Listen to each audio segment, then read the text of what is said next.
Good evening and welcome to the Paso Robles City Councilman for June 20.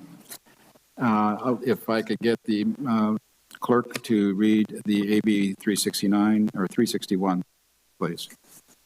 The city has returned to hybrid public meetings pursuant to AB 361, which allows for a deviation from the teleconference rules required by the Ralph M. Brown Act. Residents now have the option to attend the meeting in person or to participate remotely.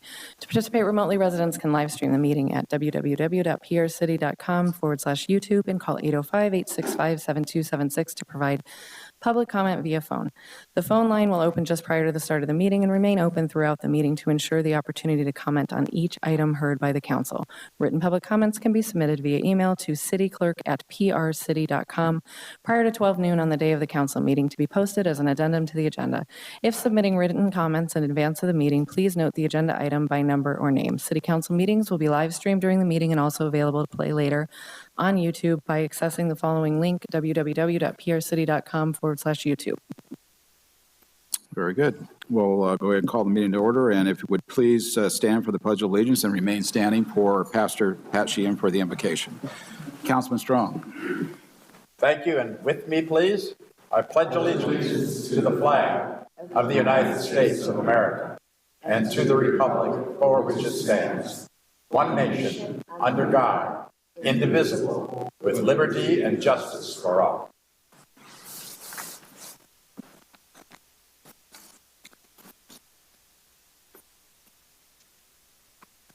Dear Heavenly Father, may your kingdom come and may your will be done here in Paso Robles this evening as it is in heaven. We thank you for our elected leaders. We especially remember Mayor Martin, and may you bless him tonight. Mayor Pro Tem Hammond, councilpersons Gregory, Bosch, and Strong. Fill them with the spirit of wisdom and revelation and the knowledge your knowledge for every decision before them tonight. Father, bless and be with our police and emergency services personnel who bravely serve and protect us all. May your grace be upon our city staff to give them all they need to manage and care for the many needs in our city. Lord, we thank you for your great love and many blessings poured out upon Paso Robles, and we ask all of this in the precious name of your Son, the Lord Jesus Christ. Amen. Amen. And Madam Clerk, will you call the roll call, please? Councilmember Bosch? Here. Councilmember Gregory? Here. Councilmember Strong? Here. Mayor Pro Tem Hammond? Here. And let the record show that Mayor Martin is absent this evening. And next is staff introductions, starting with Mary Sponholz. Mary Sponholz, Deputy City Clerk.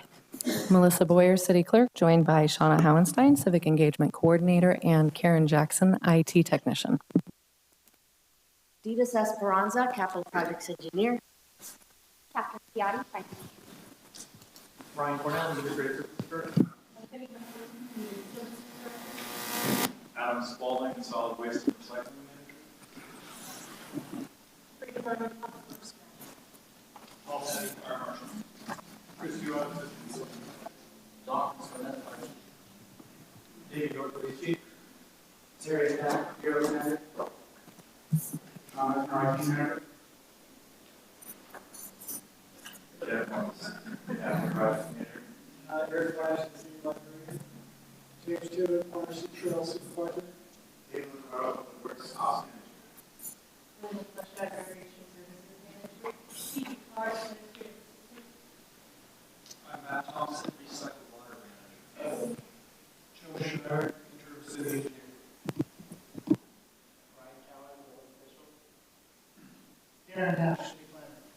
David Athy, Water Resources Manager. Ty Lewis, City Manager. Elizabeth Hull, City Attorney. Great, thank you. I'd like to recognize also our County Supervisor, Bruce Gibson's in the audience. Thank you, Bruce. We'll go ahead and move on with presentations then. We have the first one is the Amateur Radio Proclamation, and we have Scott Curry. Come forward if Scott's available.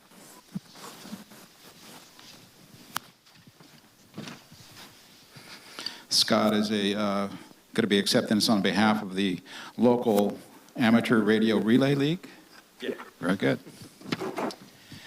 And this is a proclamation commending Amateur Radio Week, June 2019 to 23rd. Whereas the amateur radio operators are celebrating over a century of miracle of human voice broadcast over the airwaves. And whereas the amateur radio has continued to provide a bridge between peoples, societies, communities, countries, and creating friendships and sharing the ideas. And whereas the amateur radio operators have also provided countless hours of uncompensated community services, both emergency and in other local organizations throughout these decades.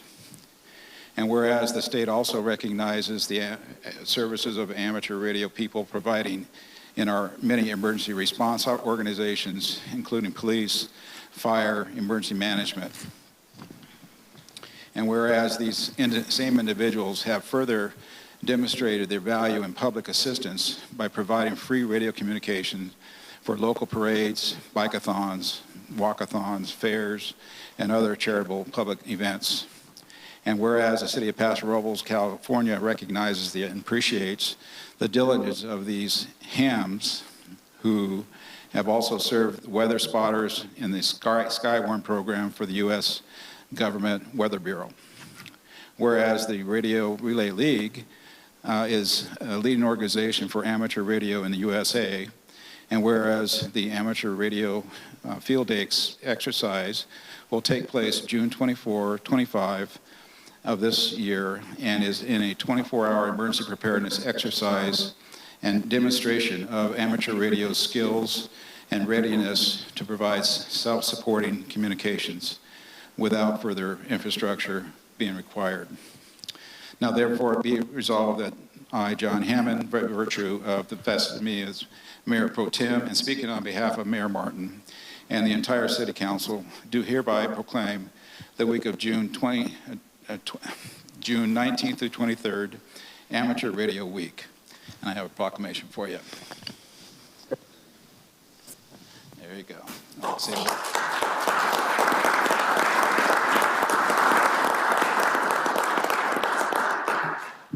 Thank you, Mayor Pro Tem. It's an honor for us to serve the community.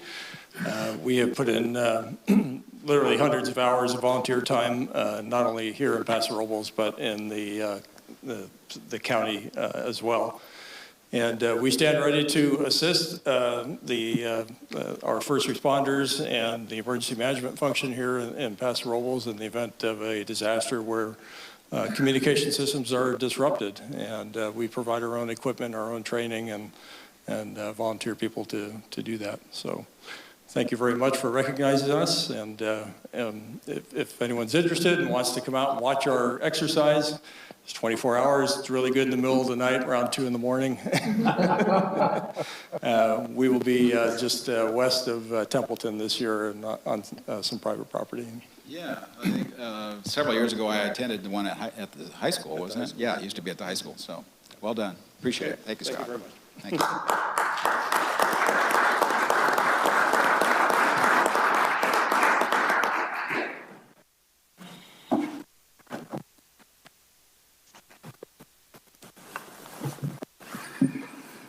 All right, moving on, we have Community Services Annual Report Update, Angelica 14. Good evening, Mayor Pro Tem and Council. This year, I, Angelica Fortin, had the tremendous honor of transitioning from City Librarian to Director of the Community Services Department, a department dedicated to building community through education, recreation, and access to safe community spaces. Tonight, I have the pleasure of sharing what we have accomplished over the last year. With me are City Librarian Eric Lashley, Recreation Services Manager Linda Plesha, and Parks and Trails Supervisor James Taylor. Our department consists of 3 divisions. The Parks and Trails Division was recently formed as part of a citywide reorganization plan. This small crew of 8 is responsible for maintaining our city's beautiful parks, fields, and trails. Recreation Services has a high-energy team of 11 dedicated to creating memorable experiences through contract instructor-led classes, park and facility reservation management, aquatics instruction, and facilitation of field use for athletic leagues and tournaments.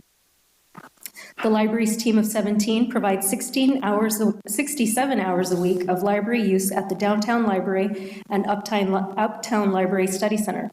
This includes access to books, DVDs, magazines, story times, classes, workshops, and more.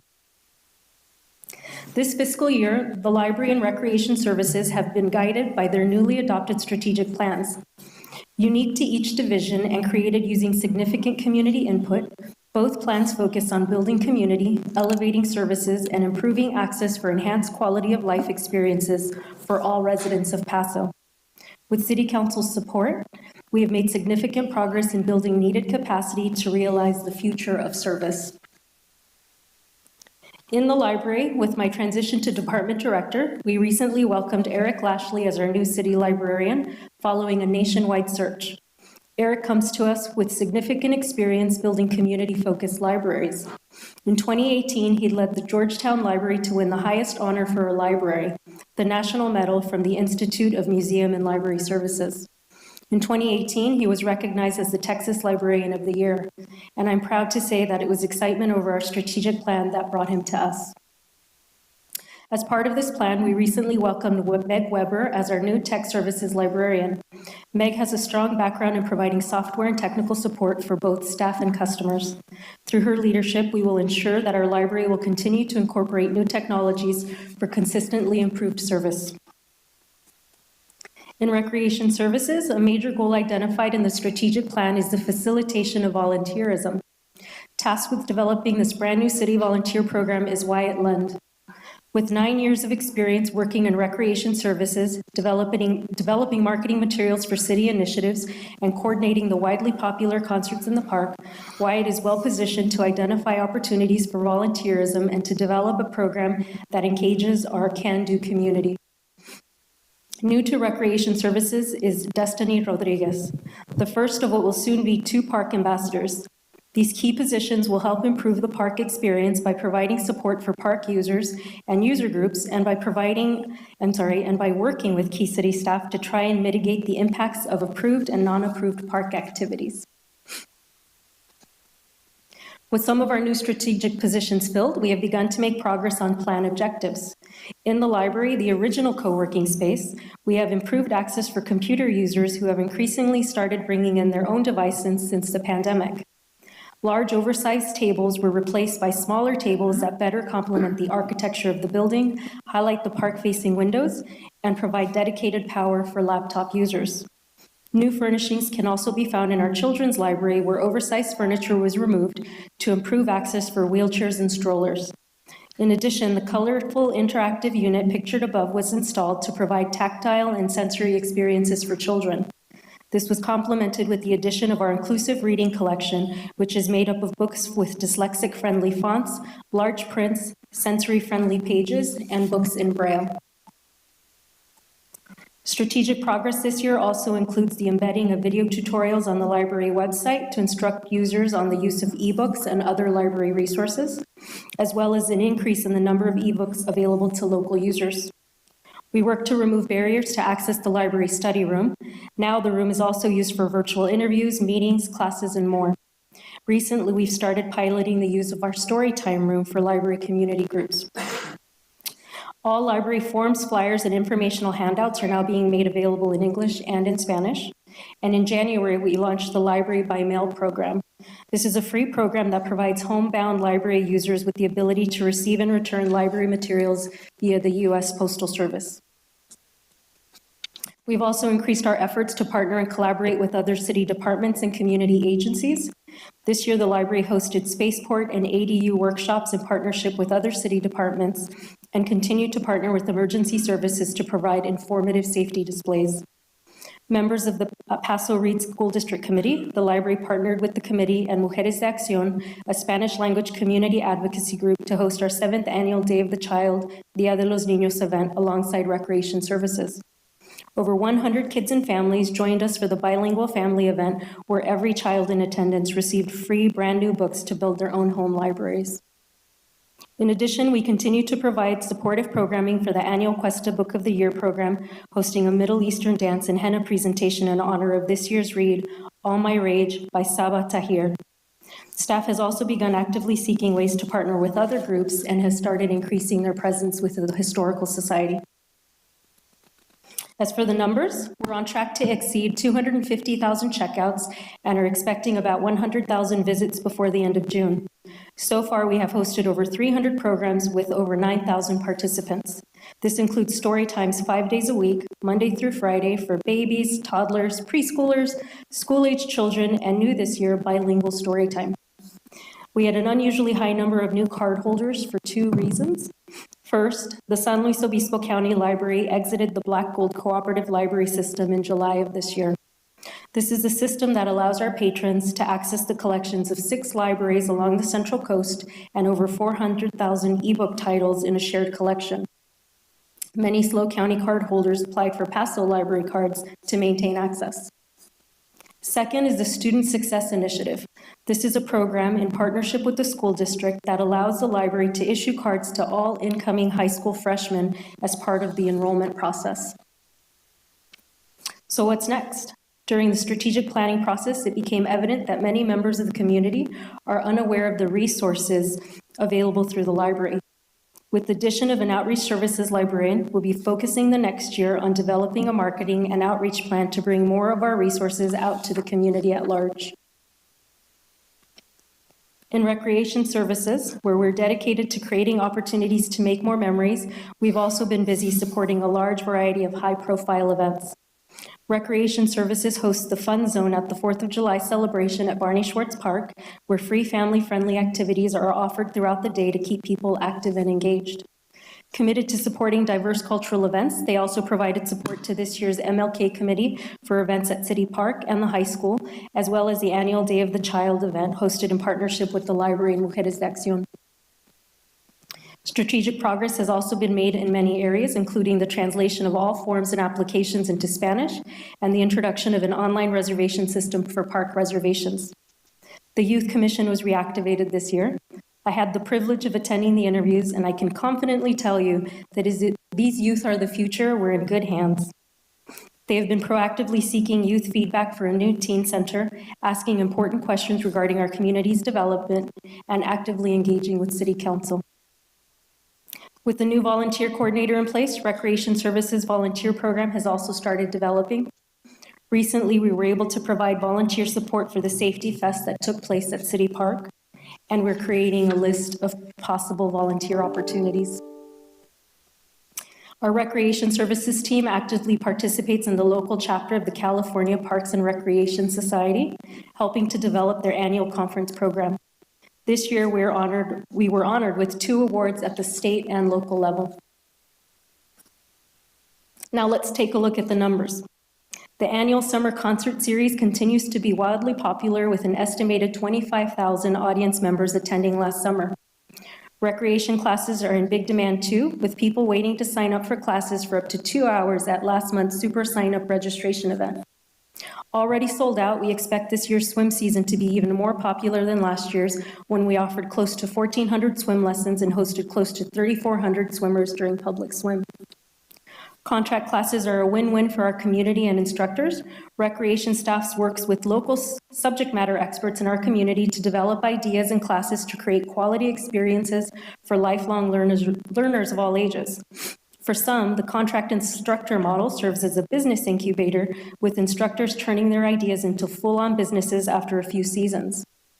From art to karate and yoga to dog training and futsal, we had over 56,000 participants attend our 7,786 contract classes.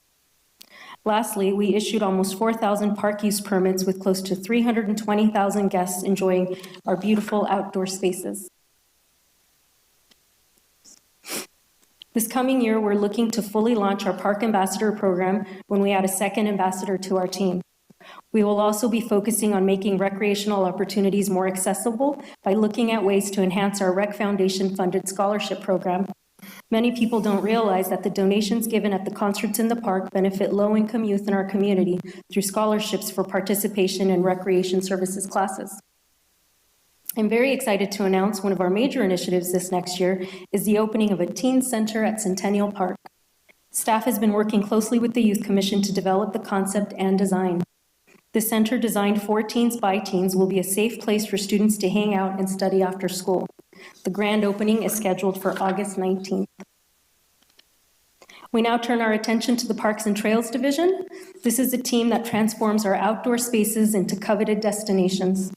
This year, the division was developed as part of a citywide reorganization aimed to better align services and enhance user experiences. The reorganization included everything from the establishment of new operational expectations to a new work yard in an existing maintenance building at Barney Schwartz Park. Led by James Taylor, a longtime city employee with extensive field and landscape experience, the team is responsible for maintaining 14 city parks, 16 playing fields, and the landscaping for 3 of our community services buildings. In addition to parks and fields, the team is also responsible for maintenance on 6 city trails. With limited capacity, the trails were not previously on a regular maintenance schedule. Under the reorganization and with added capacity, the trails are now receiving regular maintenance. Rodent mitigation and turf rehab have also been an area of focus. While the regular mitigation of gophers and rodents has made an astounding difference, there's still much work to be done. This coming year, we will continue to focus on rehabbing spaces to ensure community enjoyment. As a department, the community services team has been exploring ways to increase collaboration. Parks and Trails works closely with Recreation Services, who now provides their administrative support. In this way, we are in regular communication regarding upcoming events, tournaments, and issues relating to fields and user groups. Library and Recreation Services launched a joint summer marketing campaign called Summer in the City. Using QR codes, posters, flyers, newspaper, magazine, and web ads, we have been able to connect people to all of the activities being provided through both divisions on one convenient webpage. 1 week into summer, we already have 411 readers sign up for the library's annual summer reading program and 1,675 for summer recreation classes. In recognizing the accomplishments of the Community Services Department, it is important to recognize the financial and community support we have received through grants and the contributions of the Friends of the Library Foundation, and the Rec Foundation. Together, over $800,000 have been contributed towards the furtherance of our department's goals. Many of the programs and services described in this presentation were funded through their efforts. Before ending today's presentation, I would like to provide a homeless services update. The city does not have a dedicated homeless services coordinator. Currently, the impacts of homelessness are being managed by various departments. In recognition of City Council's goals, we are taking a proactive measure to create more alignment within the city and community regarding our approach on homelessness. In community services, I'm working on 2 major initiatives to this end. The first is drafting a strategic plan to address the impacts of homelessness in our community. We have retained the same consultants that worked with the Chamber of Commerce to complete the Unhoused Future study last year to help us develop this 5-year plan. We have also invited 35 community members that represent local government, county government, nonprofits, healthcare, education, and the private sector to sit on a working group that is helping to develop this plan. On July 7th at 6 p.m. and on July 8th at 9 a.m., we'll be hosting public workshops to gain community feedback in this room. Homelessness is a complex and challenging issue, and through this process, we hope to create a local plan that uses community input to inform future city services and collaboration with respect to this issue. The second initiative we have been working on is our support for the county's Encampment Resolution Fund grant application. On April 4th, 2023, City Council approved the submission of a letter in support of the San Luis Obispo County's application for this grant. If granted, up to $6.5 million will be used to establish a 20-unit supportive housing campus in Paso Robles with wraparound supportive services to address mental health, addiction, and other factors contributing to homelessness.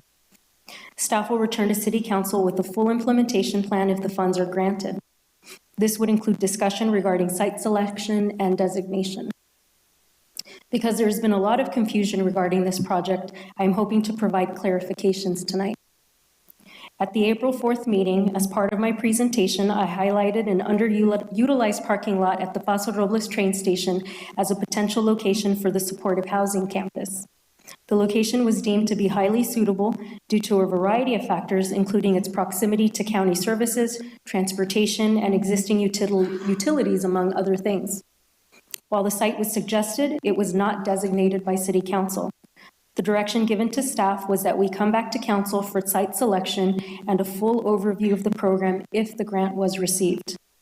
The grant is not dependent on the site we had identified as suitable, and staff is working to identify additional sites as we wait to hear back from the state. Last week, we heard that the county received one of the ERF grants they applied for.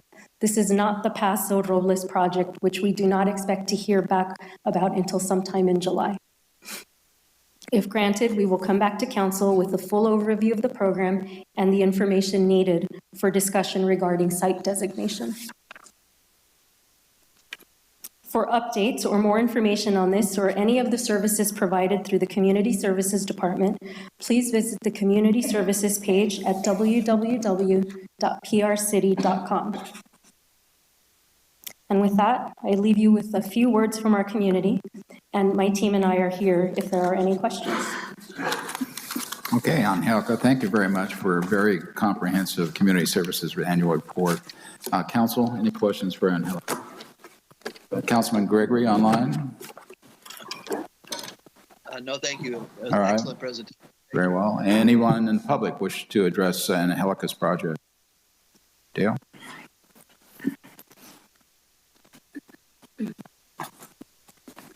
Dale Gustin. I prefer to just applaud the recreation in the city because a long time ago I attended a workshop at Hearst Castle, and the state brought in some high profile people, and the statistics showed that if you have adequate recreation for the youth, they don't join gangs. So good luck and keep up the good work to the recreation people. Thank you, sir. Anyone else?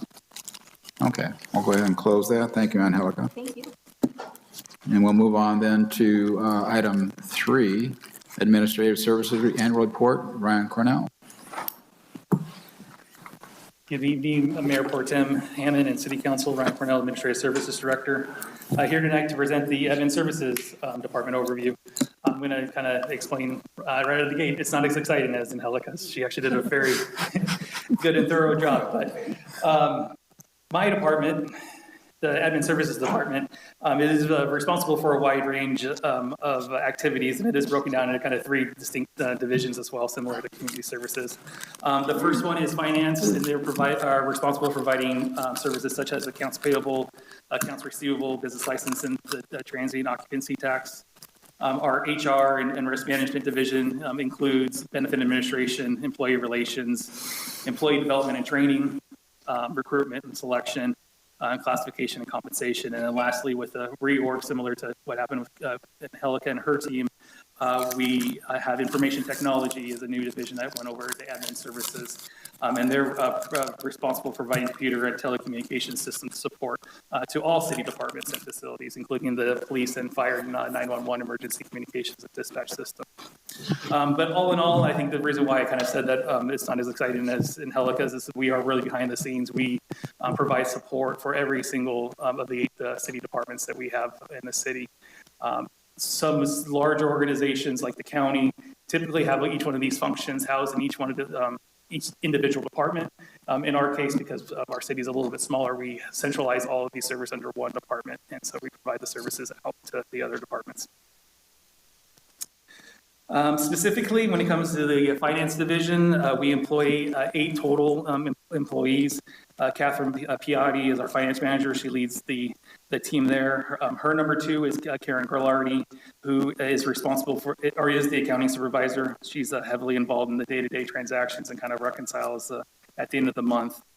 And then lastly, we have 2 finance specialists, Kelly and Crystal. Kelly does the about 5,000 a year accounts payable checks that we cut every year.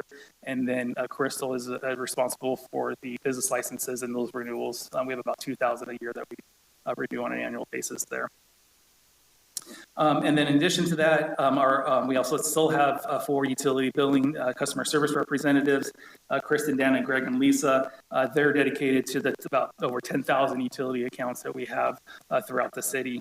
And then another kind of a little statistic on the utility billing side, they do receive about 2,000 calls a month, averaging right around 2.5 minutes per call. But these 8 individuals, they're responsible for all things finance. They're critical in making sure that the financial models are accurate and updated timely. And then they're also critical ensuring that the payments that we receive are recorded accurately and the payments that we're going out are also approved and appropriate. On top of all of that, the department is also heavily involved in financial reporting. The annual comprehensive financial report, also known as the ACFR, kind of changed from CAFR there, is award-winning. So since 2017-18, the city has received Outstanding Financial Reporting Award from the Government Finance Officers Association. It's also known as GFOA. And then prior to 2017-18, the document was submitted to the California State, CSMFO, California State Society of Municipal Finance Officers, something to that extent. So both our CAFR and then as well as our budget, this last 2-year cycle, our budget was submitted to GFOA as well, and that we did hear back from them that we did receive financial reporting awards for our budget as well. And then lastly, there are other financial reportings that are conducted that, again, probably don't hear much about. One of them is the Transportation Development Act. That ensures that making sure that our transit funds are being expended properly. We also have some federal compliance audits. Those are also known as single audits. Those ensure that the grants that we do receive are being expended appropriately. And then lastly, there are a handful of state controllers' reports that they request information on, most specifically usually on road maintenance and the activity that the city has endeavored over the last year. One of the goals for the Finance Division this upcoming year is to implement an online fiscal transparency tool. What this will do is we'll provide real-time revenue and expenditure data to all stakeholders. So essentially any member of the community can essentially access the city finances at any given point in time. This will allow for questions to be answered in between the quarterly updates that I usually provide to council. That project is slated to begin later this year, but yeah, implemented by the 23-24 fiscal year. The division is also recently in the process of updating its credit card program, which includes likely a change in the merchant that we're currently using. But more importantly, it's more integrating our ERP system, our finance system, with the credit card transactions that are happening. So one, it'll kind of eliminate some mistakes that could happen with coding and descriptions of what it is that we're actually buying to actually full on what the transaction is directly imported into the system. So that's kind of up and coming in the next upcoming year. The division is also gearing up to do a cost of service study. The cost of service study is related to the fees that we charge, and so we're going to be again helping other departments and kind of being that middle spoke to making sure that we're charging appropriately and we're covering as much cost as we possibly can. And then lastly, the city did experience 2 100-year storms this past winter. And so specific Catherine is working directly with FEMA and Cal OES representatives to make sure that for the damages that we did incur, we get full reimbursement for. So that's another big task that the Finance Division undertakes. When it comes to human resources and risk management, Shannon Faust is our human resources manager, and she oversees 4 individuals. Missy, she is responsible for payroll processing and kind of risk management coordination. And then we have 3 HR specialists, Carrie, Lauren, and Mariah. And again, similar to the other division, HR is central, so we are providing services to each of the other individual departments, including, again, benefit administration, employee and labor relations, employee development trainings. We coordinate all the trainings for them, and then the classification and compensation for the close to 338 full-time, part-time, and elected and volunteers that we have on staff. In addition to that, one of the other critical pieces of the division is recruitment. This is just kind of a little synopsis of what our monthly, or I think it's every other week, or 2 to 4 weeks, we check in. We'll kind of list all of our recruitments down and kind of get a timing of when they'll be onboarded, right? Part of this is strategy to make sure we're not chewing off more than we could chew, and then the other piece of it, making sure that everybody starts at the same time. But this last budget cycle, we actually did increase FTEs considerably. We had about 30 FTEs authorized in 22-23 and an additional 16 this next year. So our HR staff have been really busy trying to onboard the 43 employees that we have done since July 1st. We have started recruitments on 38. And then I also found this statistic quite interesting as well. We've reviewed over 1,149 applications with all the recruitments that we've done so far since July.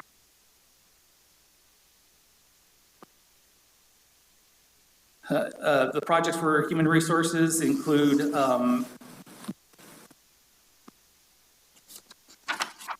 a class and compensation study. That's going to be kind of the main focus of the division in the 23-24 year.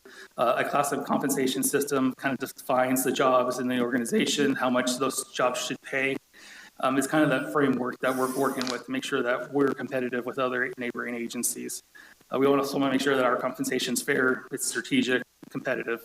And so that's kind of the project that we're going to be working on.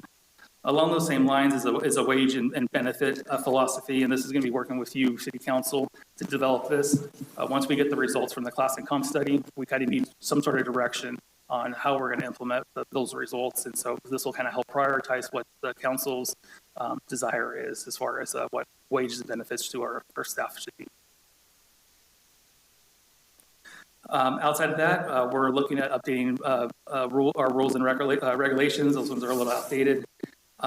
We had an audit with our the Highway Patrol, California Highway Patrol on our DOT and our commercial driver's license. And so they had some recommendations and some changes that we need to make to that program. So those are underway. And then lastly, Shannon is working on hearing conservation and the drug and alcohol program as well. So those are kind of some other additional programs that HR is working. Now, the second function of HR is risk management. Again, that focuses on minimizing risk exposures in both general liability and workers' comp. The city does contract with the California Joint Powers Association. They manage both the tort claims and other claims against the city. And then they oversee subrogation claims pursued by the city against responsible third parties. So in 2022, the division managed about 22 workers' comp claims, 52 general liability claims, and then there was about 17 instances where either a resident or someone in the community damaged one of our facilities, and we reached out to their insurance companies, got reimbursed by about $52,000 out of those 17 claims. But all in all, it was quite amazing. As CJPIA is really a whole other extension of the city arm, even though it's a contractor work. There is a handful of staff that we talk to on a regular basis, and we meet with them to kind of go over our risk portfolio. And then lastly, we have our IT division. Currently, we have Sean is our IT manager, overseeing 3 technicians, Aaron, Karen, and Randall. We have a 4th technician authorized in the upcoming year, so we anticipate an addition to our team sometime next year. But essentially, like I said before, they provide all technical and telecommunication system support for all city departments. They support over 270 desktops, mobile computers, 190 phones, 85 servers, multiple websites. In addition to just IT, the division also has a GIS, the Geographic Information System, that enhances kind of city services by mapping out certain elements and the like. But the division is also instrumental in supporting other departments and their projects. For example, the data communication system was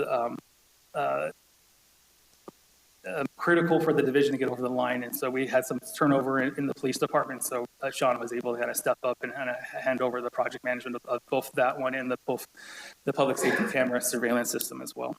So they're supporting those projects as well. And I believe, and then lastly, the biggest one is the Paso Fiber Connect. And this is the 2020 EDA grant that the city received. And what it does, it installs about 4 miles of fiber optic cable line and about 9.4 miles of conduit and cable. And so right now we're kind of waiting on Caltrans for encroachment permits. And then right after we get the encroachment permits from Caltrans, we'll get out to bid. As of right now, the preliminary engineer's estimate does seem like the cost of the project is going to exceed the grant award. And so once we get the bids back in, we'll reach out to EDA to see if we can increase our grant awarded amount. With that being said, Mr. Hammond, happy to answer any questions. All right. Thank you very much, Ryan. Very comprehensive again for the administrative services. Any questions for Ryan Cornell? Ryan, thank you very much for a great report, and appreciate your diligence in keeping an eye on cost containment. Thank you. And Councilman Gregory. I just want to say thank you, Ryan, for keeping us on track and organized, and you're doing a great job, great presentation. Thank you. One question I had, Ryan, was the FEMA dollars that we applied for. Do you recall offhand how much we asked for from FEMA? On this latest storms? Yes. So we have a little over $1 million worth of storm-related damage. Or hopefully, I mean, the best case, we'd be at about 3/4 of that. Yeah. But that's even going to be a little more than that because we know some of the projects aren't going to be eligible for FEMA reimbursement. So I think if you wanted neighborhood, I'm kind of guessing about half of that we'll get back in reimbursements. And it takes a while for it to go through the processes. It does. Yeah. Okay. It's very painful. All right. Any questions from the public for Ryan?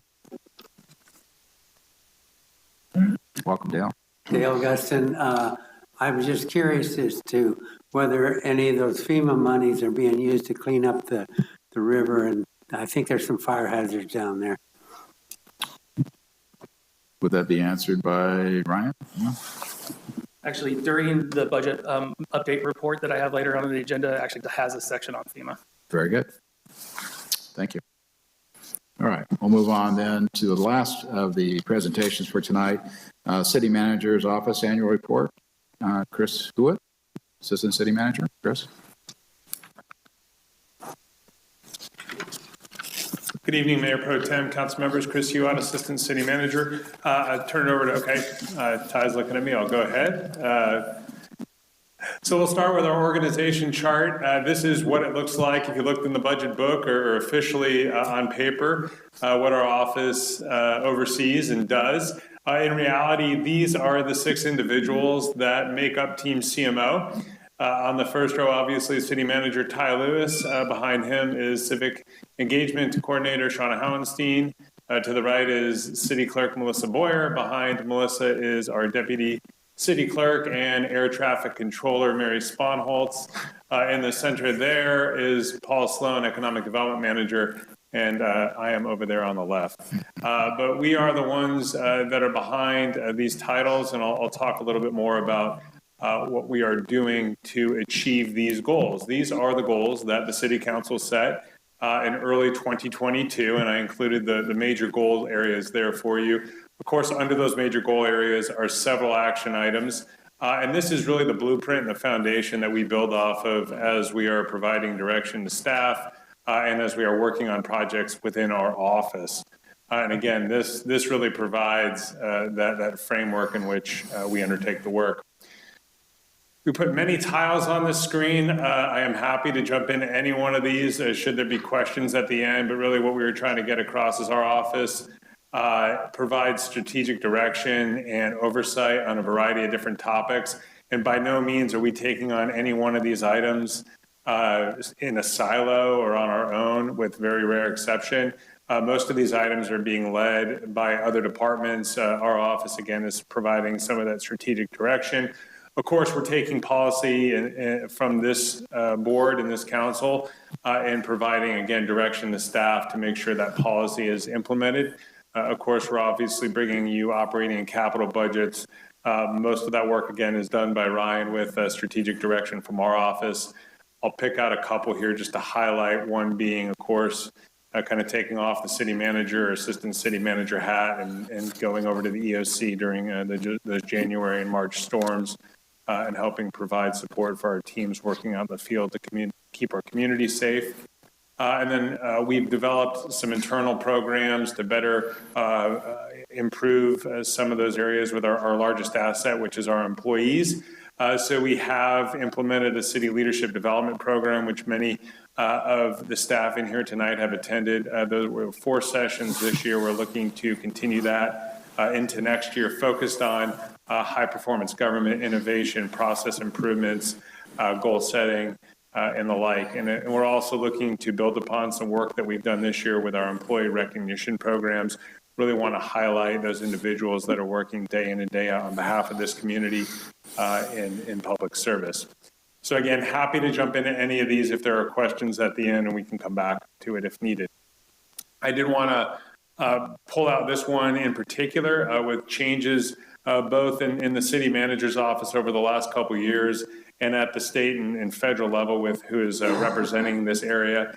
There was a need to develop and begin to maintain some very strong relationships with different entities and agencies, and we've gone about that in a couple different ways. First and foremost, we retained Townsend Public Affairs, who works with other cities in the region as well to help us with some legislative advocacy and engagement. They also do grant writing, which was a huge resource for our staff over the last year, and we're looking to build on that program in the year moving forward.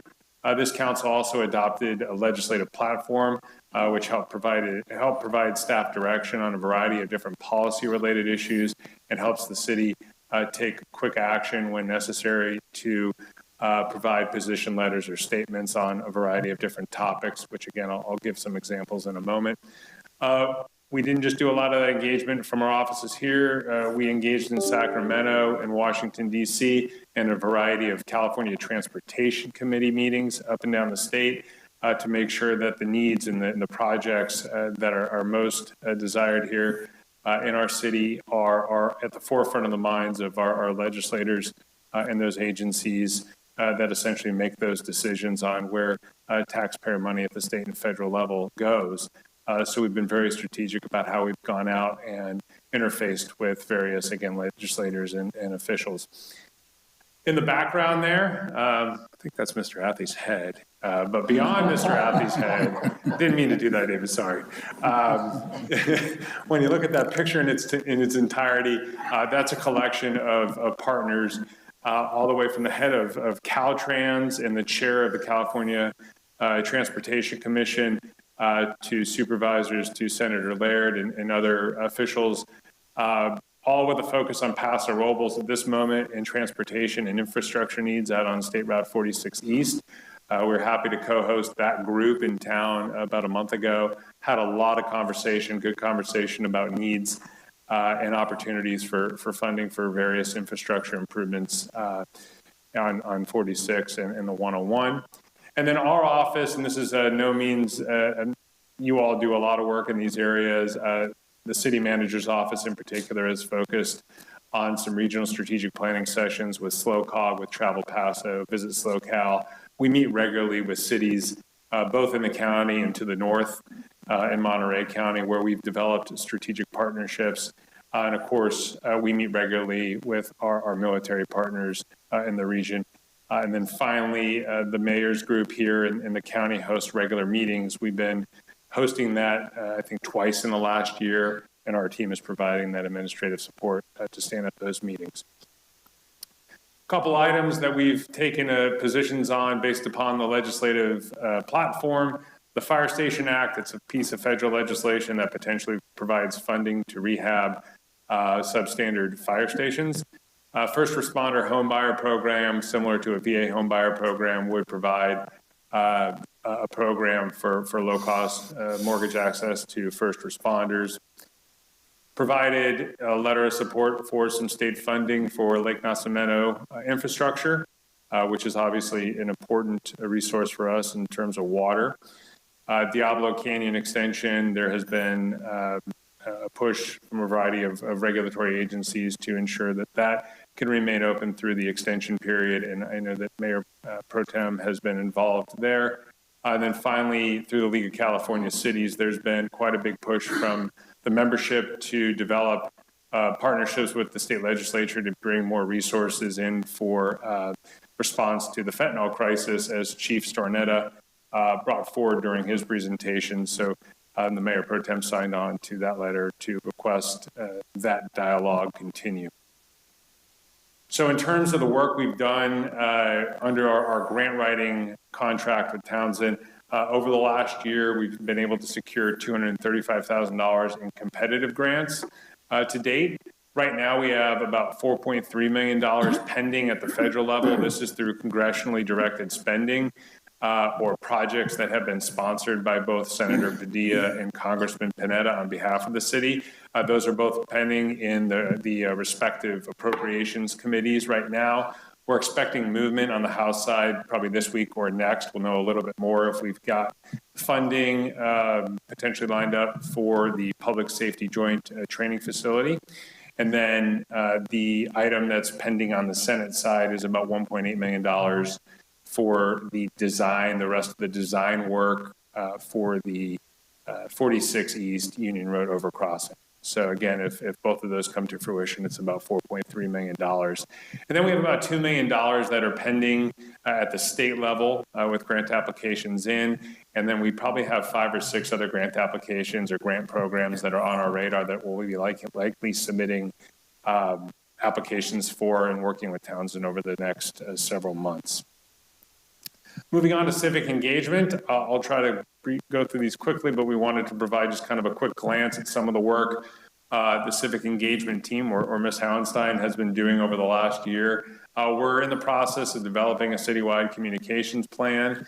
We've been working diligently to create a digital asset library. One of the goals of this council was to do a better job, frankly, at storytelling, and part of that is through the visual aspect. I'll share with you some of the outcomes. You've actually seen them in some past presentations and on the new website and on our social media platforms, but we've been diligently working through different facilities and teams and getting some good shots of the groups and what we're doing. We have been providing regular updates to staff on a variety of different strategic initiatives. We have external stakeholder communications goals. We continue to work towards, I don't know if we'll ever meet those goals in and of themselves, but they're an ongoing opportunity to engage. I'll share some data in just a moment. And then again, communicating those J20 and E12 investments. Something interesting next year that we're looking to do, again, based upon feedback from the council, is to develop a community civic academy, a mobile engagement type of opportunity where we're actually engaging folks to come in and be a part of a multi-week program where they would learn a little bit more the nuts and bolts of what we do as an organization, in part to help maybe potentially create some ambassadors and better understanding what services are provided by the city. So that is coming in the next year. These are some of the specific engagement opportunities and items that our team supported over the last year.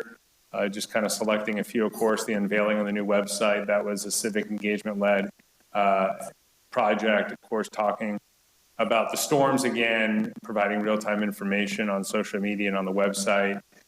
Developed and issued several surveys to gauge community input on a variety of topics, special events, and then behind the scenes, we're always getting requests to have groups come in and again, tour city facilities, better understand what we do as an organization. And we're taking every opportunity we can get to do that because it puts eyes and ears and kind of on our organization and on the great work staff and the council are doing. And so again, we're able to support 2 of those through our community, our civic engagement team last year. Talked about those photos. I won't go through all this, but this is just telling you we're out there. We're trying to cover every nook and cranny of the organization and make sure that we've got some great visuals to tell our story. Here are some of the ongoing work we're doing. And again, you saw some of these already tonight and in previous presentations. And I'll share with you that we think that in part is helping us see our engagement numbers go up.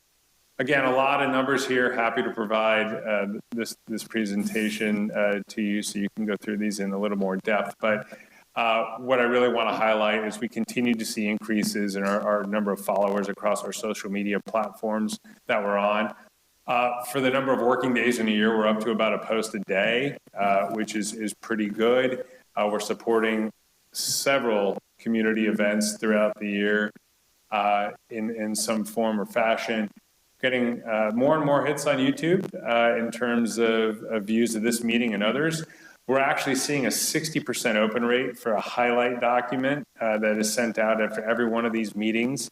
And so that's a great open rate for those that are interested in understanding what actions the council has taken. We issue a monthly newsletter of kind of the current ongoings in the city. That is sent out to about 19,700 individuals or email addresses with about a 42% open rate. Again, community surveys, public workshops. The last one's kind of interesting. We pulled some of those numbers today, thanks to IT. Our general information phone line and the city manager's office general information line collectively, those calls totaled about 84 hours over the last year. And so those are predominantly answering individual questions on services or how to pay a bill or where do I need to go get a permit. And sometimes it's not city related and we try to get them to the right service, whether that be the county, the state, or federal. And this really just accounts for that inbound call and that initial contact. It doesn't really encapsulate a follow-up call or an email or setting a meeting. So this just provides, though, a glimpse of the number of hours our team and the CMO is spending helping in most of these cases individuals that are seeking information from the city. I talked a little bit about our social media and civic engagement across all platforms. We had close to 400,000 impressions, unpaid impressions, meaning individuals that had eyes on our content. And we are up significantly in terms of total number of engagements across Facebook and Instagram. And again, part of that is just an emphasis on creating fresh, regular content that folks are interested in. And we're continuing to strategically plan that out. Moving to the clerk's office, 6 main areas I wanted to focus on this evening.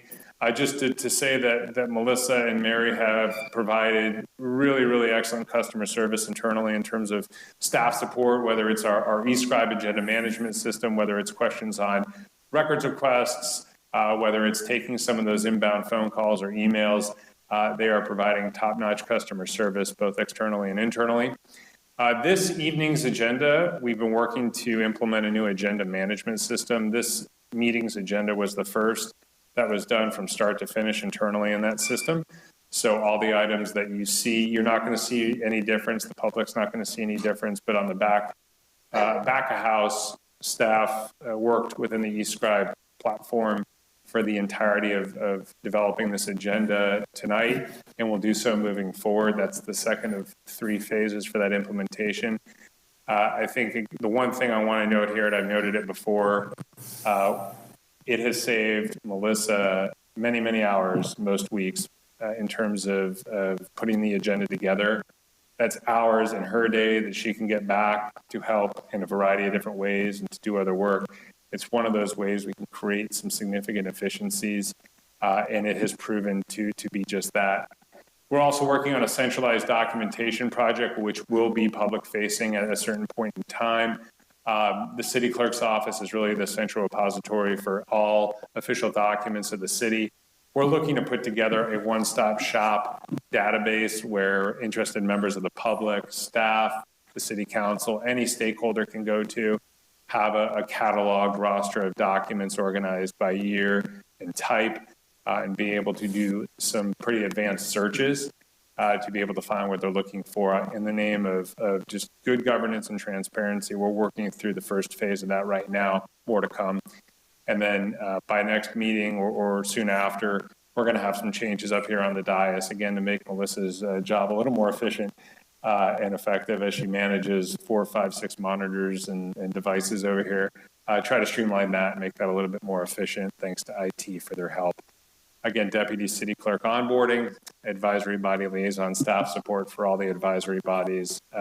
Most of the time, Melissa's providing some sort of support for them in doing their work. Again, won't spend too much time here, but we broke it down by calendar year for the city clerk, just to give you an idea of how many meetings and agendas Melissa and the team are involved in putting together from start to finish. In 2022 is 29. We're currently up to 16 to date, 2023. A lot of resolutions processed. There's a lot of behind the scenes work done there for signatures and cataloging. Same with ordinances. Public records requests all come through the city clerk's office for processing.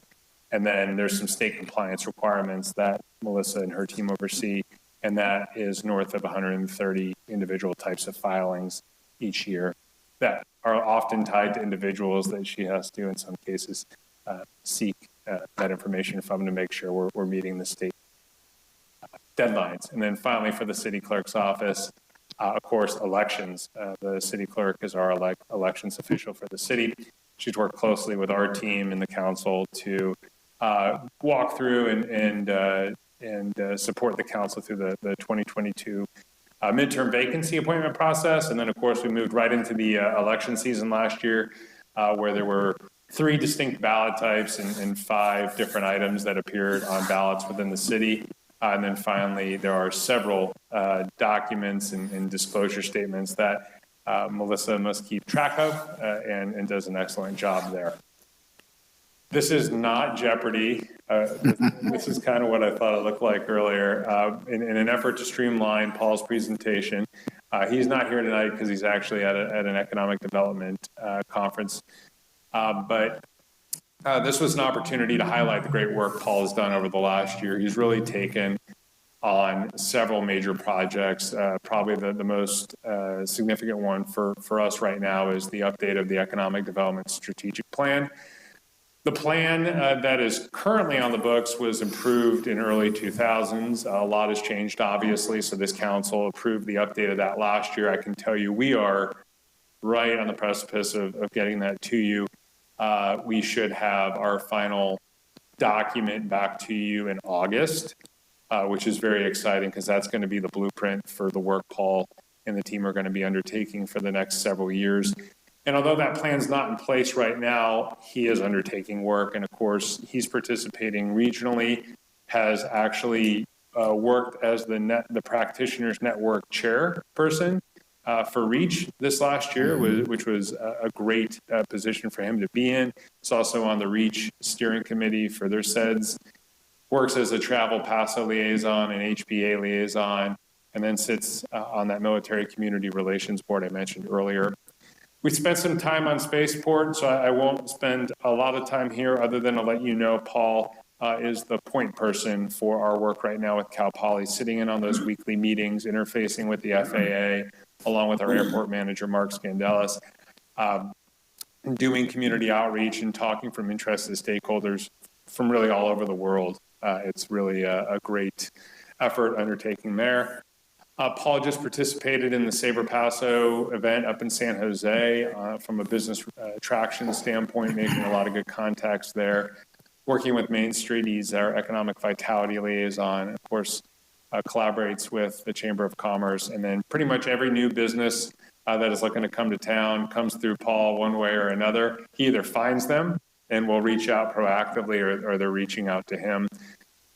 The council is up to date on where we're at with broadband. Ryan mentioned the EDA grant. That's really our next step in implementing that plan.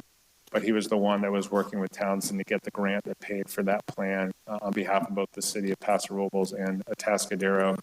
We're now working with SlowCog on some regional planning efforts. The train station, that was another duties as assigned that fell under Paul. And again, he has taken that on with the utmost optimism. We shifted away from the county testing site for COVID, and I'm pleased to let the public know, if they haven't already heard, that space is now occupied by Congressman Panetta's team. They have one full-time field representative there, 8 to 5 Monday through Friday. I know they're planning on a formal opening soon. We've been working, our facilities maintenance team has done a great job working with the district team to make sure that facility is ready for the public. And then we're doing some things behind the scenes to get ready for some additional tenants that have expressed interest in the other side of that station. Last slide, I promise. This is just a visual representation of some of the work Paul and our economic development team have undertaken. I did want to highlight that top left tile. It's the Center on Rural Innovation. It's a think tank that assess community capacity to advance innovation and tech-related entrepreneurship. And if you noticed, there's a little dot there on California. The city of Paso Robles is the only city in the state that has been designated by the Center on Rural Innovation for this designation, which allows the city to tap in and potential and businesses to tap into resources through this organization, and for us to be able to tap into their expertise as well. So that's really a nice feather in the cap for the community. So with that, that concludes my presentation. Happy to answer any questions unless City Manager Lewis has any.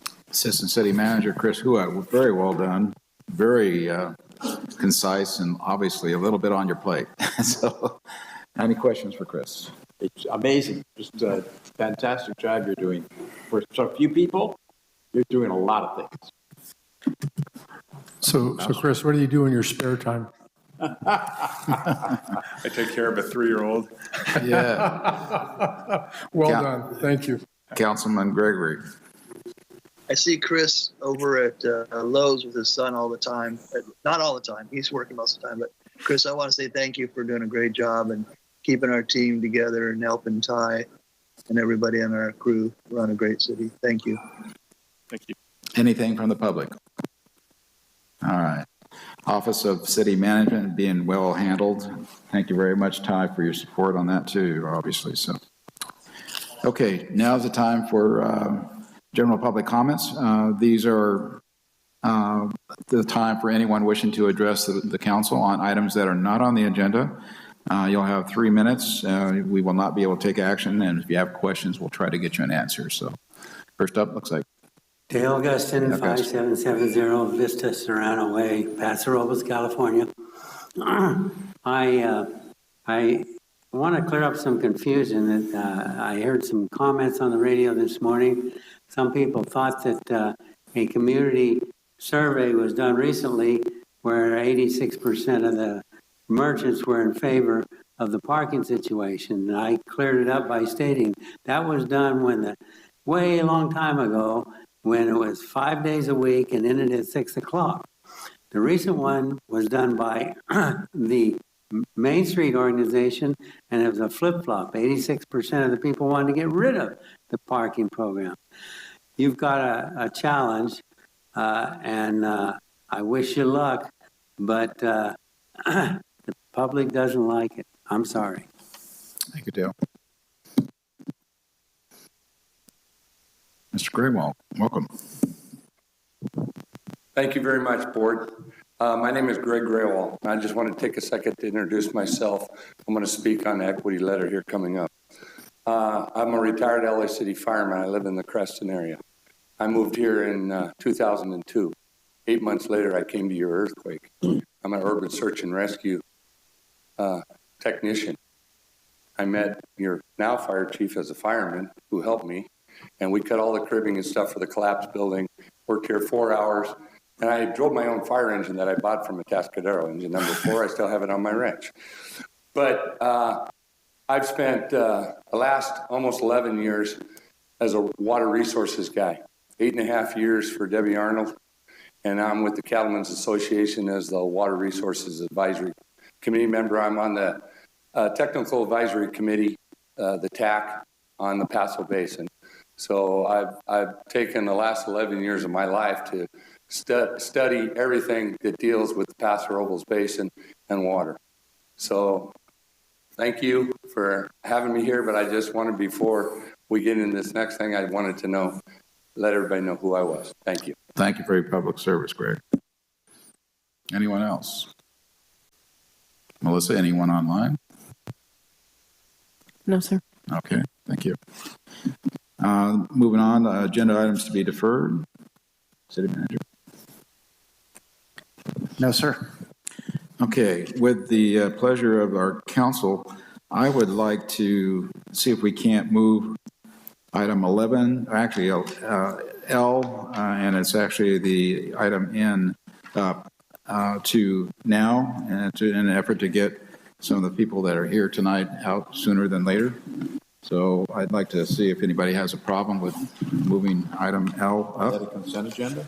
It's actually what we're going to do is convene as the Groundwater Sustainability Committee and the agency, and then also we're going to talk about the letter from Bruce Grissom on sustainability for a statement of equity. So we could do that sooner than later. We'd appreciate it. Any problems? No problem. Chris? Yes. Actually, Councilman Gregory, any issues? No, I'm good with that. That'd be good. Okay. So I think we just go ahead and move forward. Yeah. Thank you, Elizabeth. So then we're at the beginning of this, we have to then convene as the City of Paso Robles Groundwater Sustainability Agency, or GSA, and we will call roll call for that. Director Bausch, Present. Director Gregory, Present. Director Hammond, Pam? Director Strong, Strong, present. and Chairperson Martin is absent this evening. Good. All right, so let's go ahead and then get the report. Looks like David Athy, do you have the report? We're going to be talking about the proposed statement of equity and consideration of incorporated principles stated therein.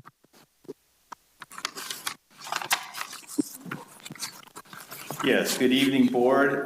David Athy, I'm the Water Resources Manager. Christopher Lockle, our Utilities Director, sends his apologies. He could not be here tonight to present this, so I'll be making a presentation on this item. The item before you tonight is a request to review and provide feedback on the inclusion of a potential statement of equity in the next update of the Groundwater Sustainability Plan. I just want to note real quick that the author is here tonight of the Statement of Equity, Supervisor Gibson, and he has let me know that he's available for any questions about the statement, if you have any. And also tonight, staff is looking for input on this, and it is a receive and file item. But first, I'm going to give you a little background. The city and the other Paso Robles groundwater sustainability agencies, the County of San Luis Obispo, Shannon San Juan Water District, San Miguel Community Services District, I'm going to refer to those tonight as our partners, voted to work together to develop a groundwater sustainability plan to cooperatively manage the groundwater basin in Paso Robles. On June 21st, 2022, the Paso Robles GSA Board adopted a revised groundwater sustainability plan that was submitted to the Department of Water Resources in July of 2022 to comply with SGMA requirements. The partners have received word from the state that plan is now approved, and we are just currently waiting for final determination from the state. The next groundwater plan update will be submitted prior to January 2025, and recently Supervisor Gibson asked the partners to consider incorporating a statement of equity in the next groundwater plan update. The statement is included as attachment 1 in the staff report that is before you tonight. The Paso Robles Basin Cooperative Committee, which is charged with groundwater plan implementation, reviewed and voted unanimously to have each of the separate agencies consider adopting the statement of equity or otherwise incorporate some or all of the principles stated in the next groundwater plan update. Each of the agencies believe that fairness and access to groundwater is important. It is anticipated that if included, that management actions and projects would consider the statement of equity, principles, or other fairness measures. Inclusion of the statement or inclusion of some or all of the principles require agreement between all the groundwater sustainability agencies. So basically, everybody has to agree, or we can't move forward with the changes. Staff has reviewed the statement to determine impacts, both positive and negative, in relation to basin management. Staff believes that there are challenges in the basin between the interest of large and small users. The statement of equity may be a first step in creating a fair framework to address the challenges. Staff believes that the positives of the statement include: it may have a positive effect on groundwater sustainability by considering impacts to other basin users when evaluating projects. It may have a positive effect on efficiency of water use when also considering these projects. It may also have a positive impact on water availability to smaller users by increasing fairness and reasonable access to available water. And it also may help with future grant applications.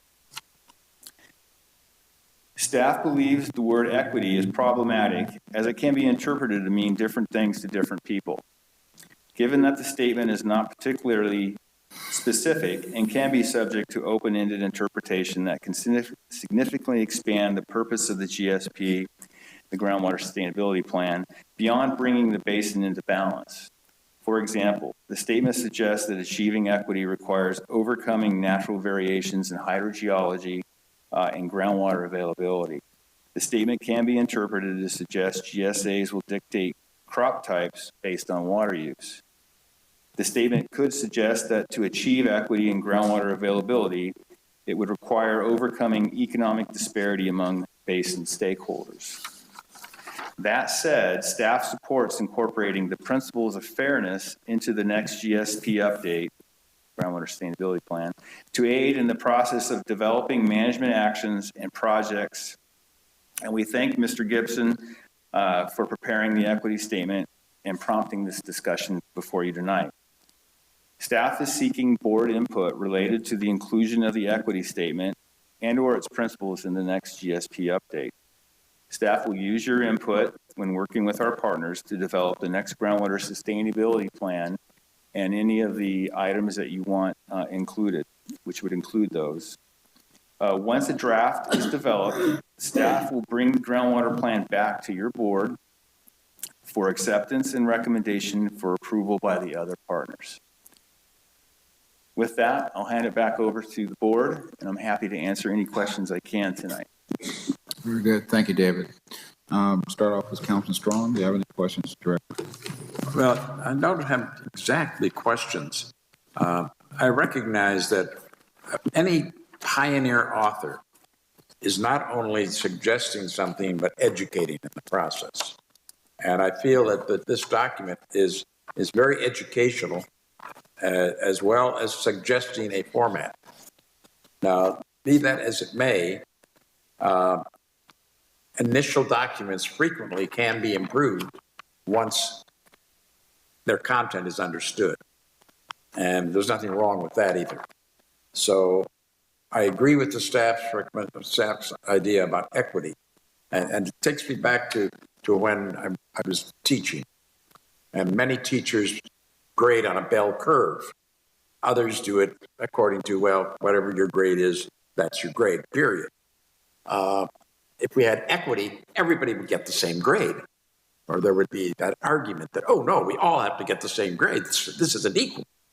And obviously, that isn't realistic, any more than it's realistic to require that all farmers grow X amount of corn if they have steep hillsides or cliffs.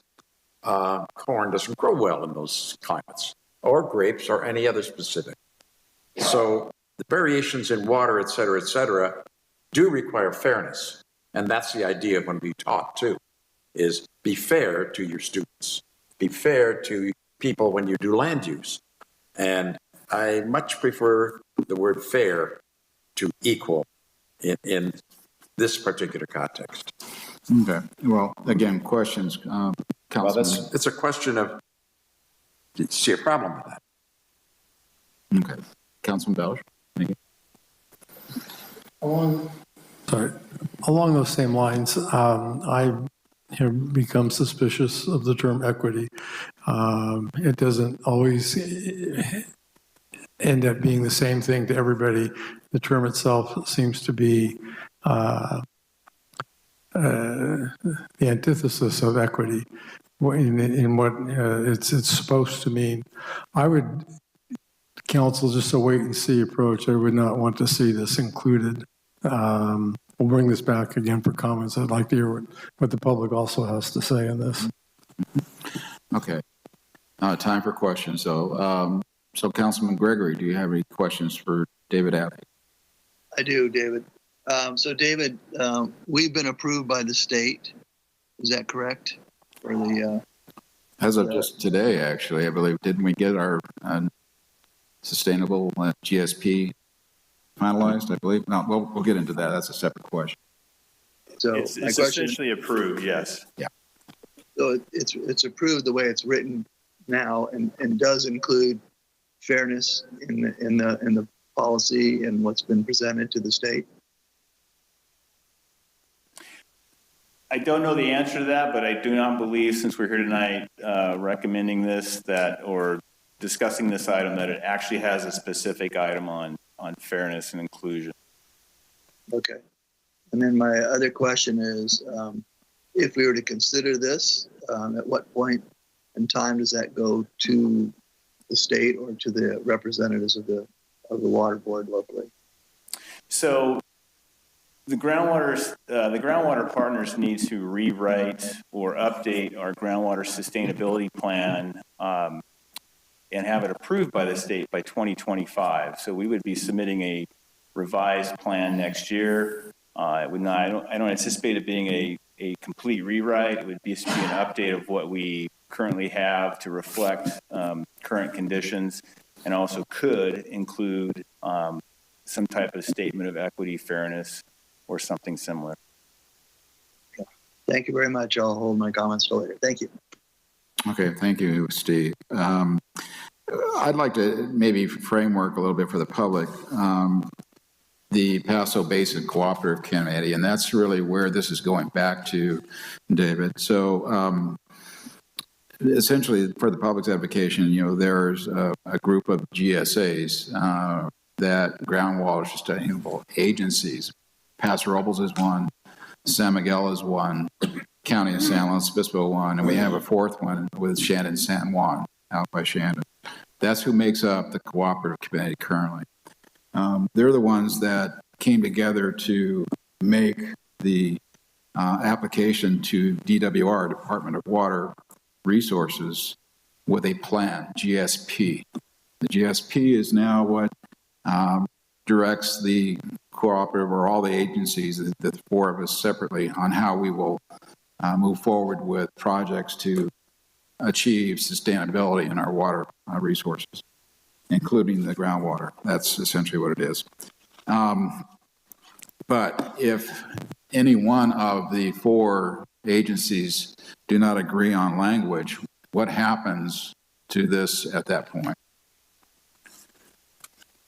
My understanding is that we all have to agree on the language, or it wouldn't be incorporated into the plan. So at some point, the four cooperating agencies would need to come up with, either decide to leave it out, or put some of it in, or put all of it in. Anything that can be agreed by all four can be put into the plan as a statement of equity or fairness or whatever we want to label it, basically. But we all have to agree to get it entered into the plan, right? Right. And so, and that can only be done certain times. I think the next opportunity is 2025, I believe. 2024, we need to submit. 2025 needs to be approved. Yes, exactly. So any amendments to the plan, which apparently today we just got, again, it approved from DWR, which has been waiting for a couple years to do. So it's here now. But at any rate, that is what was before us right now. So what I think I'd like to do, if you don't mind, is maybe bring up Supervisor Gibson, who was the author of the letter of equity, and have him explain what the letter entails. Bruce Gibson. Thank you, Mr. Mayor Pro Tem, members of the council, and I send my warm regards to Mayor Martin in absentia. I am Bruce Gibson, the 2nd District Supervisor for the County of San Luis Obispo, and delighted to be with you this evening. What you have, the document you have before you tonight, is the product of some very interesting, productive, and engaging conversation among our partners. As you indicated, there are 4 currently groundwater sustainability agencies, GSAs, soon to be 5 with the addition of the Estrella El Pomar Creston, that have come together to support one plan. Now that's an extraordinary achievement, actually, to have 4 different agencies come on one plan. And to answer the question, if a particular one of the GSAs, the city or the CSD, doesn't approve the GSP that's common to all, that agency would be responsible for forming its own groundwater sustainability plan that coordinates with the bigger one. But it was well understood that it's in everybody's interest to try to cooperate. So early this year, I was rereading the groundwater sustainability plan that had been approved, and I noticed a couple of things. One of them is that in the management actions, there's essentially nothing concrete as to what we're going to do to bring this critical basin into balance. There are a lot of possibilities. We could do this, we could do that. I mean, balancing the water budget is a basic thing. Bring in new supply, reduce demand, obvious. But again, there was no commitment on the whole to do that. So what we know is that going forward, we have increasingly challenging conversations to make. You know, we have to balance this budget, this water budget, and the state is standing by watching us be able to do this. What I also saw in the GSP is that it spoke to managing the basins sustainably, which is the core of SGMA, Sustainable Groundwater Management Act, but it really didn't speak to fairness at all. It didn't speak to, the term I use is equity. And that to me is important as we consider these significant management decisions, that we need to be fair. And the reason that I proposed drafting a statement that expands on the simple one sentence that we're going to manage for all is that there has been a lot of controversy surrounding the possibilities in the basin. And we hear a lot of, frankly, misinformation, a lot of conspiracy theories, a lot of concerns grounded in variable amounts of fact as to who's going to benefit from this and who's going to be on the short end of it. So I thought that it would be really important for all the GSAs to make a stand and expand a little bit on what it means to be equitable.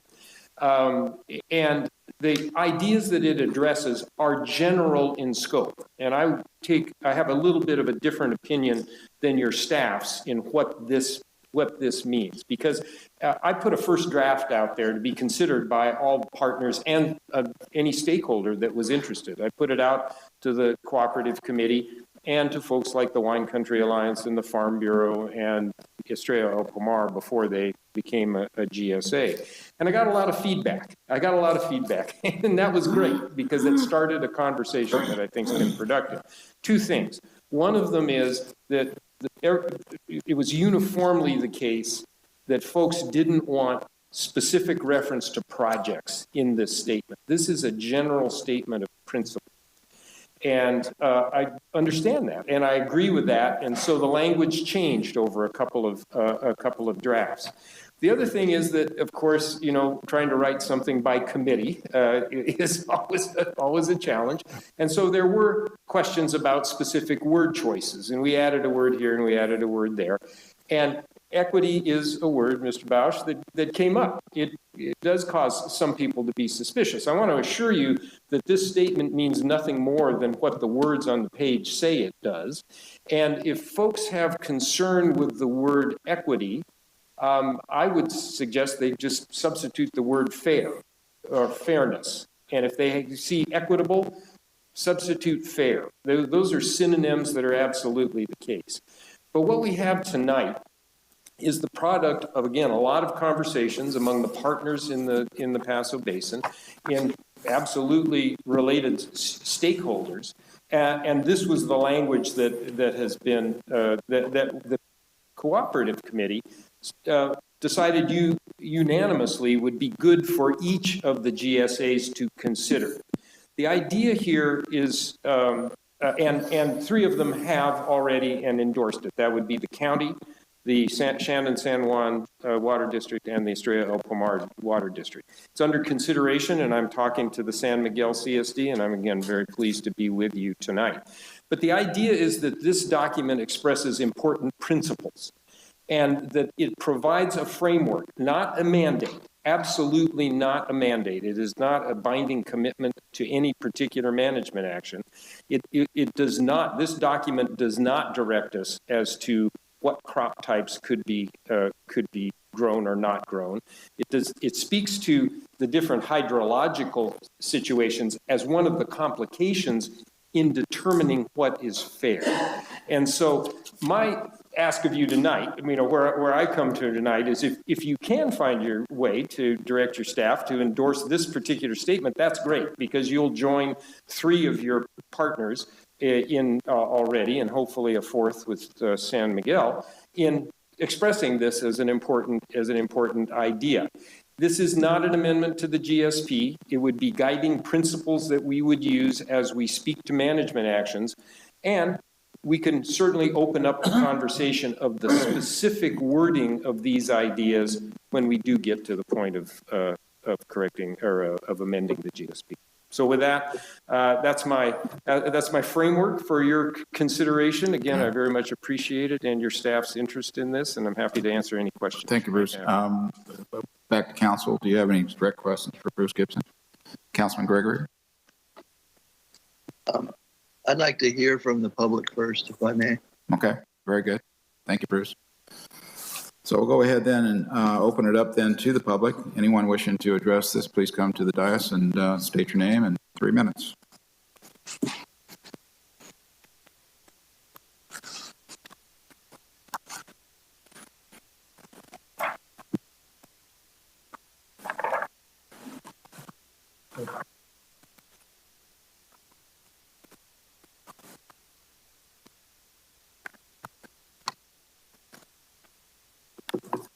Thank you very much. My name is Greg Graywall. The documents I gave you was a Brown Act violation that I gave to the Board of Supervisors earlier today. It details and gives all about this proposed equity letter. The first draft, the second draft that never appeared, the third draft, the fourth draft that was a proposed final draft, and then the final draft, and none of these were in the agenda. None of them were part of the cooperative. They came as a verbal item, a report item, not an action item. And the last thing on the audio tape of the last meeting that was held right here on April 26th was that they would try to come up with a final draft, bring it back, send it out to all the stakeholders, and then see where everybody stands and go forward. The MOA that everybody signed says that everybody has to agree to anything that amends or changes the GSP or that adds anybody to the MOA. I'm not going to get into it tonight, but EPC is not a GSA. They have to go through LAFCO. There has a lot of other things, and they signed a recommendation back in February 21st of 2019. If they wanted to stay a water district, they could not be part of the current MOA. So what we have is Supervisor Gibson, who kicked off Supervisor Pashong and Supervisor Arnold, who were voted in by the people that live over the basin, to have a representative that doesn't live over the basin telling the basin owners what they should or shouldn't be equitable. When you look at the annual report that we just turned in, those certain irrigators, we have 436,000 acres plus in the basin. 37,600 is irrigated, 8%, using 92% of the water. And they want to be equitable. That's not equitable. Equitable is called a correlative right. It's already in the Constitution. We all have the beneficial right to the water beneath us to use on our property, not to sell, transfer, exchange, or export. If that is followed, and they were irrigating properly on the crops they're using, we would not be 21,000 acre feet over irrigated. We would not be overdrafted. We do not have a water problem. We have a management problem. And just for a fact, 269 wells were replaced from 2014 to the end of 2022. The guys that made the most equity that are doing all the irrigating didn't help pay to put those new wells in. That's over $11 million worth of wells. Where's the equity? Thank you. Thank you, Greg.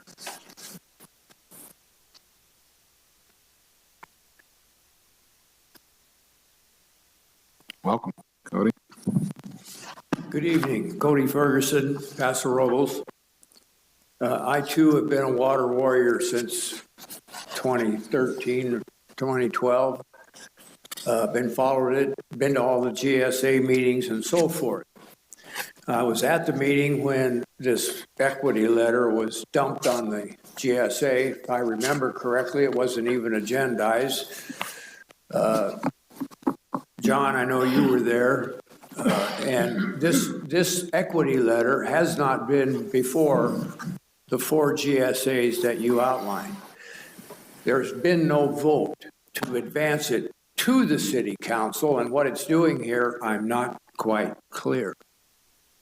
But when you have the water being used at a 92% rate by agriculturalists, and others are using it at an 8% rate, and they represent the majority of the population, there's something unequitable about that, and I don't know that you could ever have equity in that.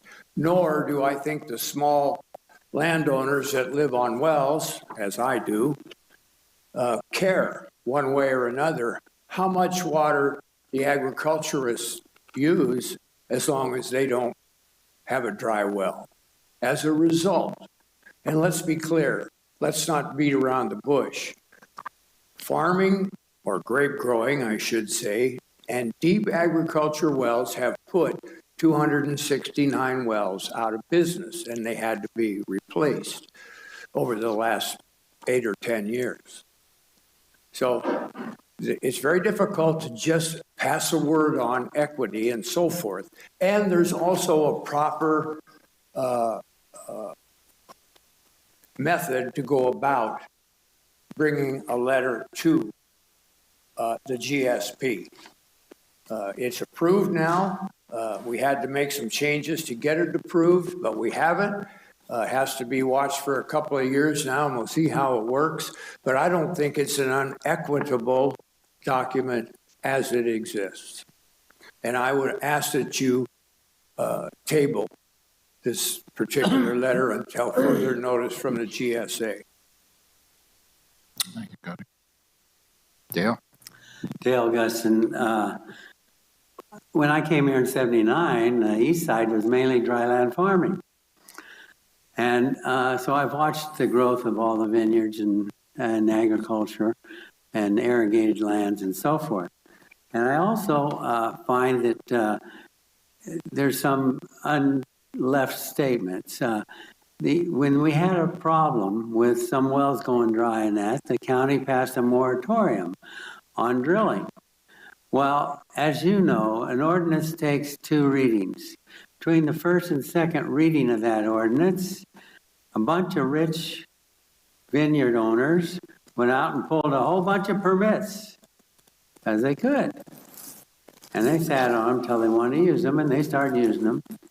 But then the small farmers, they didn't worry because this moratorium had an expiration date. And you know what Mr. Gibson did when the expiration date came up? He called an emergency meeting to keep that moratorium in place. He didn't care about the small farmers. He's talking about fairness. I don't think that's fair.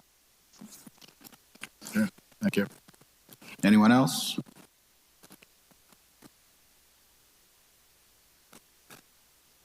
Welcome.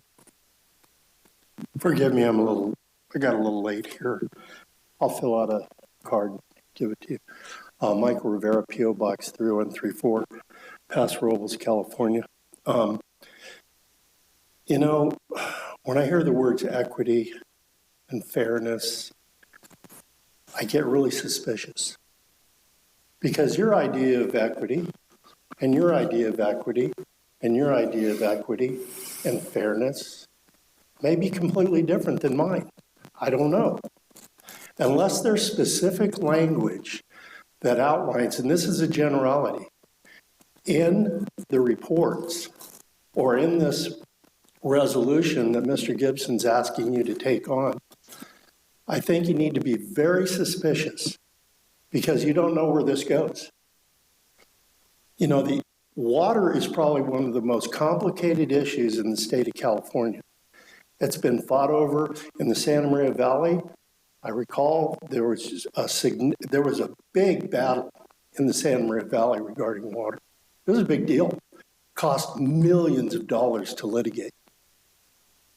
So my suggestion to this council would be take a deep breath, step back, do not make any decisions regarding equity or fairness until you have specific language as to what those terms mean, because words mean things. And if we get into a position where this ends up biting you, that would be bad, because it might upset a lot of people. And we don't want to do that, right? We want to keep people as happy as we can. And so the public needs to be certain that our city council, the people who lead us, are very clear as to what it is they're embarking on. And to have weasel words like equity, because that's what I call it, and tolerance, or whatever you want to call it, those words have significant ability to get pulled by whoever wants to make them whatever it is they are. So I would suggest you be very careful before you make a decision on something as important as water. And that's all I have to say. That's my 2 cents. Thank you, Michael. Anyone else? All right, we'll go ahead and close the public comment time and bring it back to council for discussion and recommendation. So who would like to start off? Councilman Straw? Sure. As far as being involved in water, not to the extent maybe that some of you are, but to a great extent since the 1950s. Up in Santa Clara County, the Bay Area, and a lot of issues there, all the way down through here. I've got feet of reports at my library on it. But the point is that water is contentious. That's true. And what has been said here by public comment is very understandable for people to think about.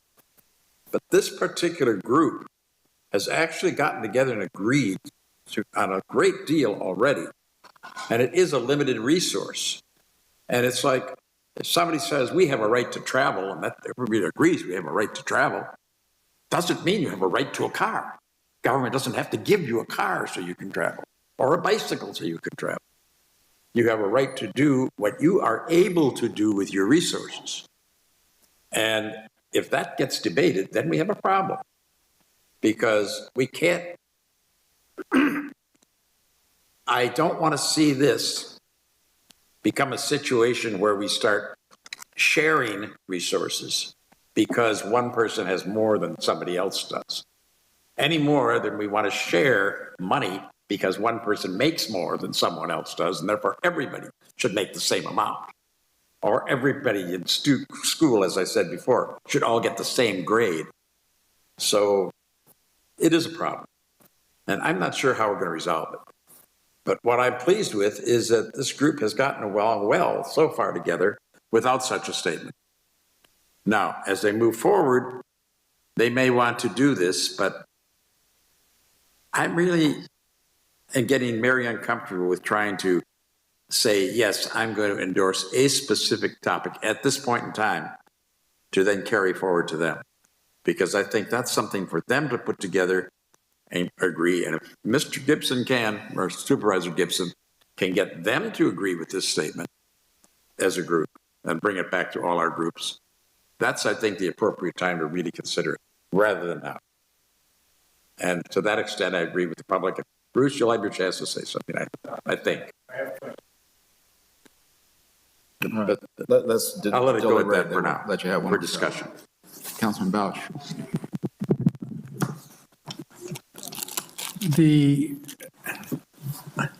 I think the intent is laudable. I'm not sure it's necessary. We have an approved document.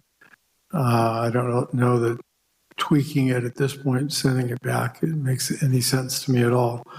I stand by my earlier statement that I am very suspicious of anything, any concept of the word equity. It smacks of socialism to me.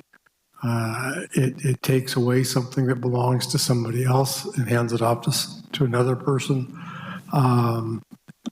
Even if we promise that would never, ever happen in this situation, I think one of the speakers said we have not defined the word equity, what it means here. Tabling this or just saying, no, we're not going to participate in this statement seems to make the most sense at this point until we come back and have a better definition. As Councilmember Strong points out, these groups have gotten along well together so far. Putting an additional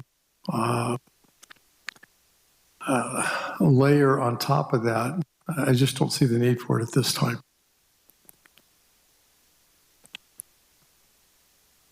Good. Right now. Let me get Councilman Gregory real quick. Steve, do you like to weigh in? Yes, please. Go ahead. I want to just review things a little bit.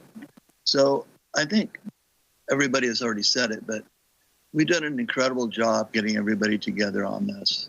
The leadership of John, yourself, and Supervisor Pichon and Debbie Arnold. And everybody's worked really well together, and we've created a document that's been approved by the state of California.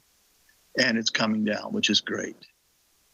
I find it suspicious, and I'm very concerned, that the two people in the supervisorial role that helped bring this up to where it got to have been replaced by Mr. Gibson, Supervisor Gibson, no disrespect.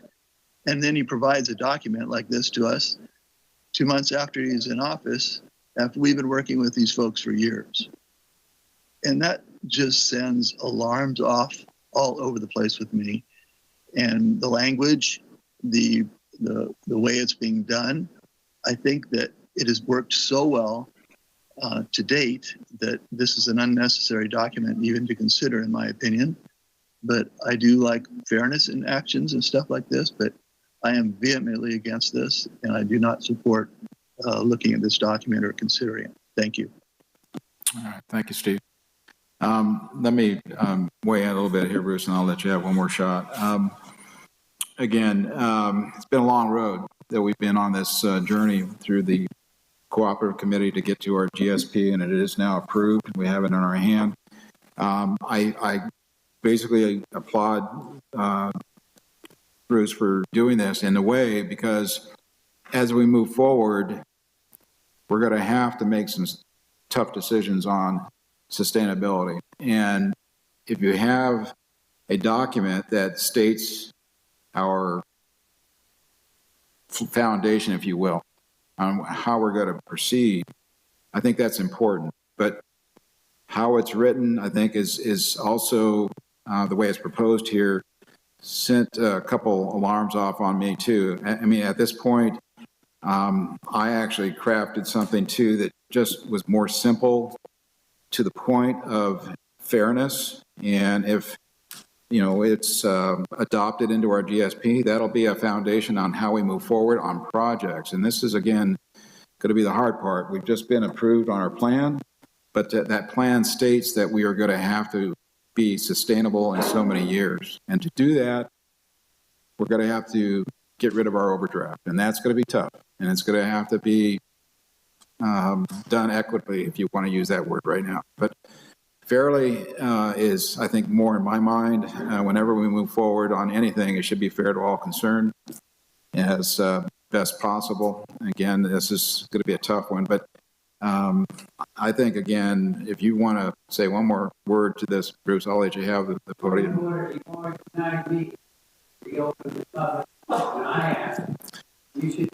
We invited him, Dale. We're going to let Bruce say one more word. Dale, if you're going to get out of line, we're going to have you leave. I'm sorry. Thank you. Thank you. So go ahead, Bruce. So I get the interest in alleviating suspicion. I am elected in a district that does overlie the Paso Robles groundwater basin, and I'm proud to represent that community and to participate in this, because I want the best for this basin and the county. This thing, you used a phrase Mr. Mayor Pro Tem, that is really at the heart of this. Because if I remember correctly, you're a Rotarian, and the Rotary has the four-way test. You know, is it the truth? Is it fair to all concerned? Will it build goodwill among all? And is it beneficial to all? And I may not have gotten that in exactly That's pretty close. the right order, but you know, I've attended more than a few Rotary meetings, and that's always struck me. That's the spirit of what I was trying to accomplish here. I get it that different words mean, you know, different things, and I would only say that that an expression and your endorsement of the concepts here is the most important thing to me. This is an idea that we need to hold close as we move forward. The amendment of the GSP will happen if we can get a statement in there. I think it is beneficial to all concerned. And let me give you just one example of why I think that this is an important idea to come. In our management actions, in our current management structure, we're going to manage well levels here. I'm just going to wave my hands. In my former technical career, this was called a hand waving argument. If this is the surface, we're going to manage well levels at this level. In the GSP right now, it says if we do that, 14% of shallower wells are going to go dry. And if we allow the basin to decline to the minimum, the absolute crisis level, another 4% of wells are going to go dry. That's been a real concern to rural residents. And the key thing is that in the GSP right now, there is not one word as to what we're going to do about that. And so that was really the prime motivation for me of bringing this forward, is to speak to what is fair for those small rural residents. I think that can similarly be applied to the city. I think that endorsing this concept of fairness is important to protecting your city's interest as it is to protecting the interest of the San Miguel CSD. So that's the frame within which I work. I certainly appreciate the amount of time that you've taken in discussing this and look forward to moving forward together with you. I would only finally note that the cooperative committee is unanimous. There is no dissent among the partners over this issue. It is now up to the individual boards like yours to make your decision. Very good, thank you. So coming back then, direction to staff. What we are asked to do is to deliberate, discuss, give direction. Anybody have any thoughts on this item? Actually, yes, and one thing we haven't brought up, and I'm glad that our city manager advanced me a copy of something that you wrote, which was parallel to this, but much simpler. And what I would like to see is the two of you get together with your two documents and discuss how maybe it can be crafted into a compromise item that fits and be taken to the group, and then have the group send it back to us for our individual opinions. I think we're doing it in reverse. I'd rather see it start there, come back to us, and then we can express our opinions back and they can make the adjustments and we can come to an agreement. But if we start doing it here individually and send it back up there, I think we're fracturing the whole thing.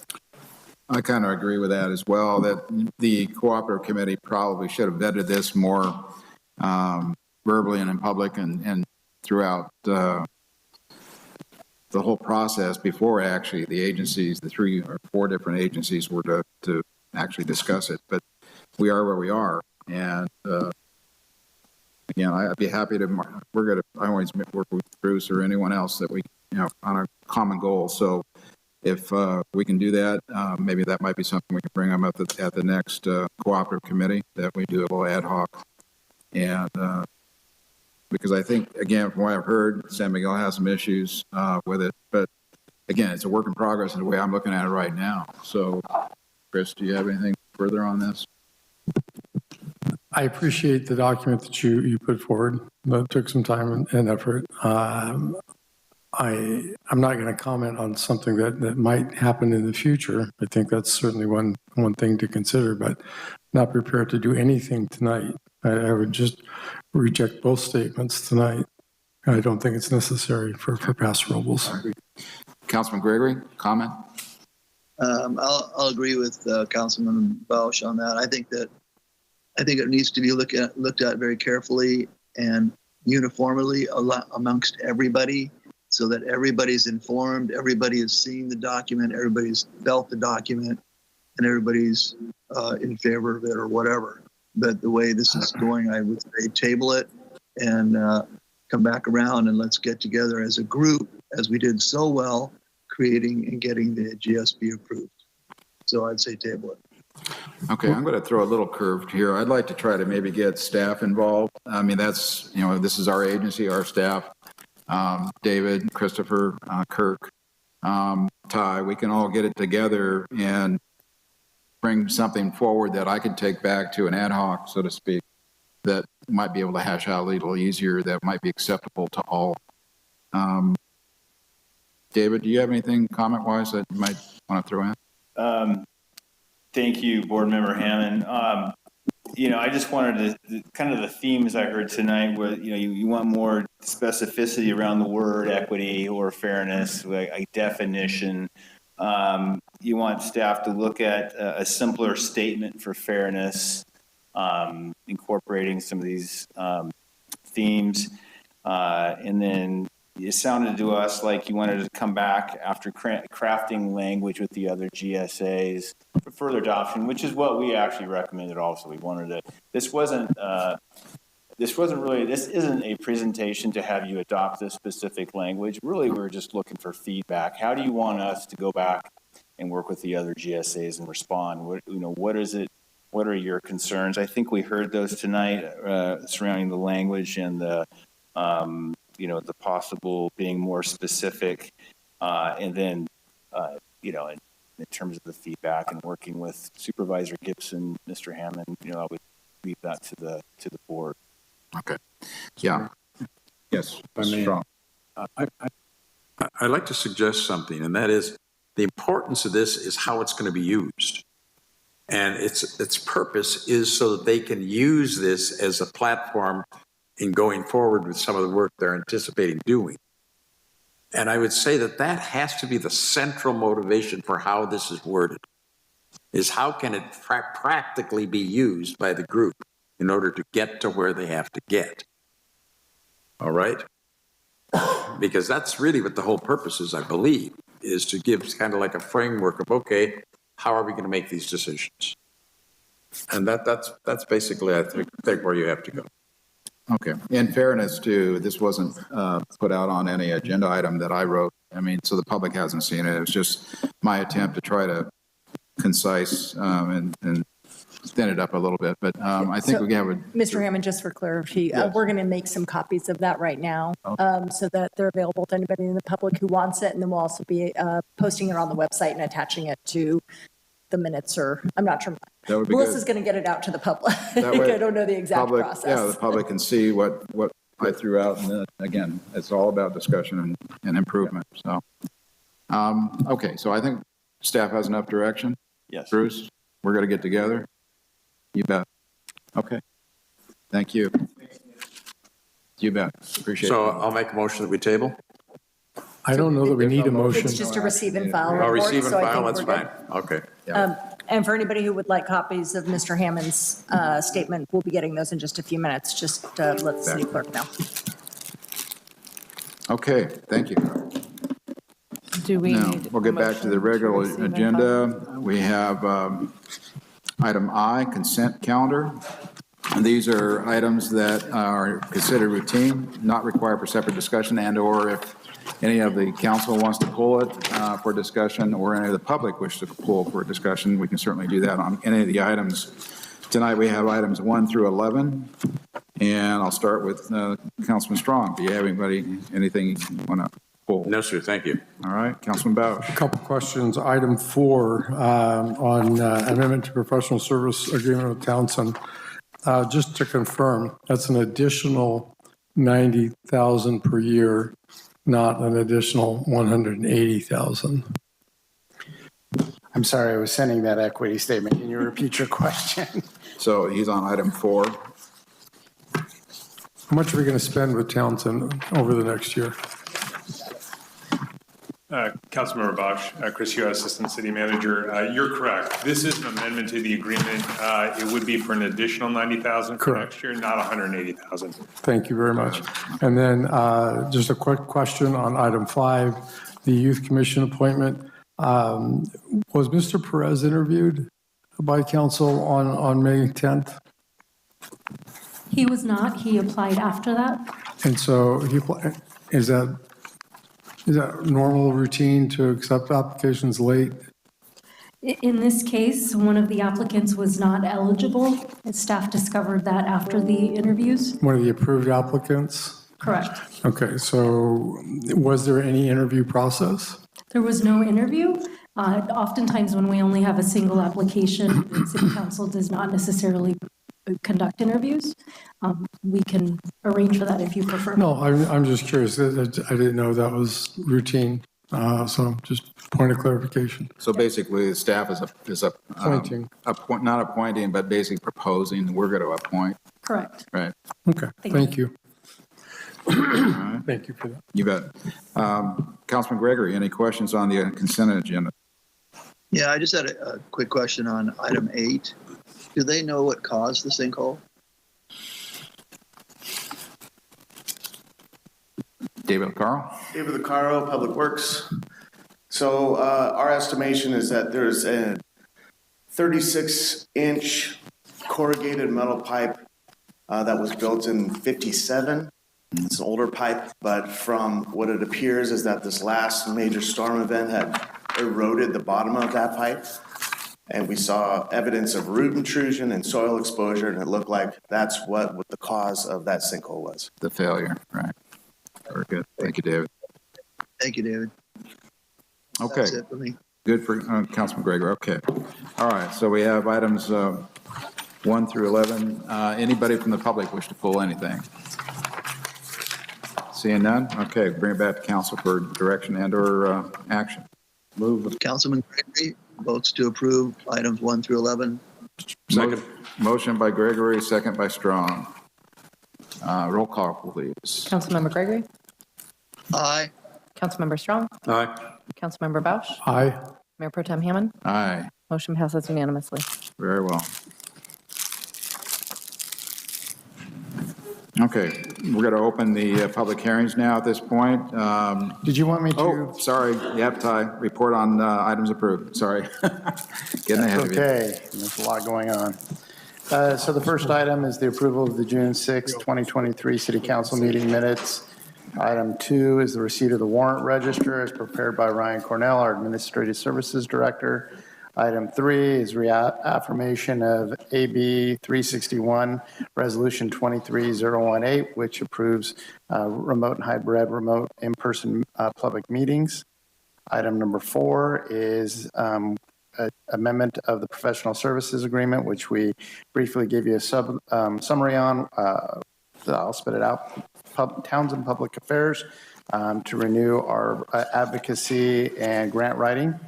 Item number 5 is the Youth Commission appointment we discussed. Item number 6 is our annual speed up survey for the police to be able to use radar within the community and set speed limits according to traffic. Item number 7 is approval to execute amendment number 7 to the agreement with WSP USA for landfill monitoring and reporting services. We talked about item number 8, which is the MGD underground sinkhole and storm pipe repairs, drain pipe repairs. Item number 9 is approval of amendment to reimburse track number 3069, which includes a mitigated negative direct declaration for track 3069 by approving resolution 16-103. Item number 10 is approval of parcel map PR 20-0018 for recordation, which is 3051 Union Road, Garrett Thiessen. Item number 11 is approval of continued participation between San Luis Obispo County and the city of Paso Robles in the urban county for purposes of receiving federal funding for community development block grant program. And that is concludes my report on consent items. Very good. Elizabeth, I think I screwed up a little bit. I forgot to adjourn us from the, I was supposed to actually get us back into our city council mode instead of the groundwater sustainability agency. So I therefore do that, and I show that all of us are present, except for Mayor Martin for the regular council. Mr. Mayor, may I make a motion that we approve items that we did that were city council items when we were sitting in the other capacity? Let's get a new motion to approve the consent calendar. Yes. Now that we're back as this. I'll move approval of the consent calendar. So Strong. Second. Actually, Councilman Strong and then Councilman Bausch on this one. So roll call on this one. Councilmember Strong? Aye. Councilmember Bausch? Aye. Councilmember Gregory? Aye. Mayor Pro Tem Hammond? Aye. And motion passes unanimously. Now. All right. That's what we're printed out for now. All right, so we're going to go move on then to public hearings. We're going to open the public hearings for item 1, approval of resolution confirming the existence of weeds, noxious growth, creating a fire potential and hazard, ordering their abatement.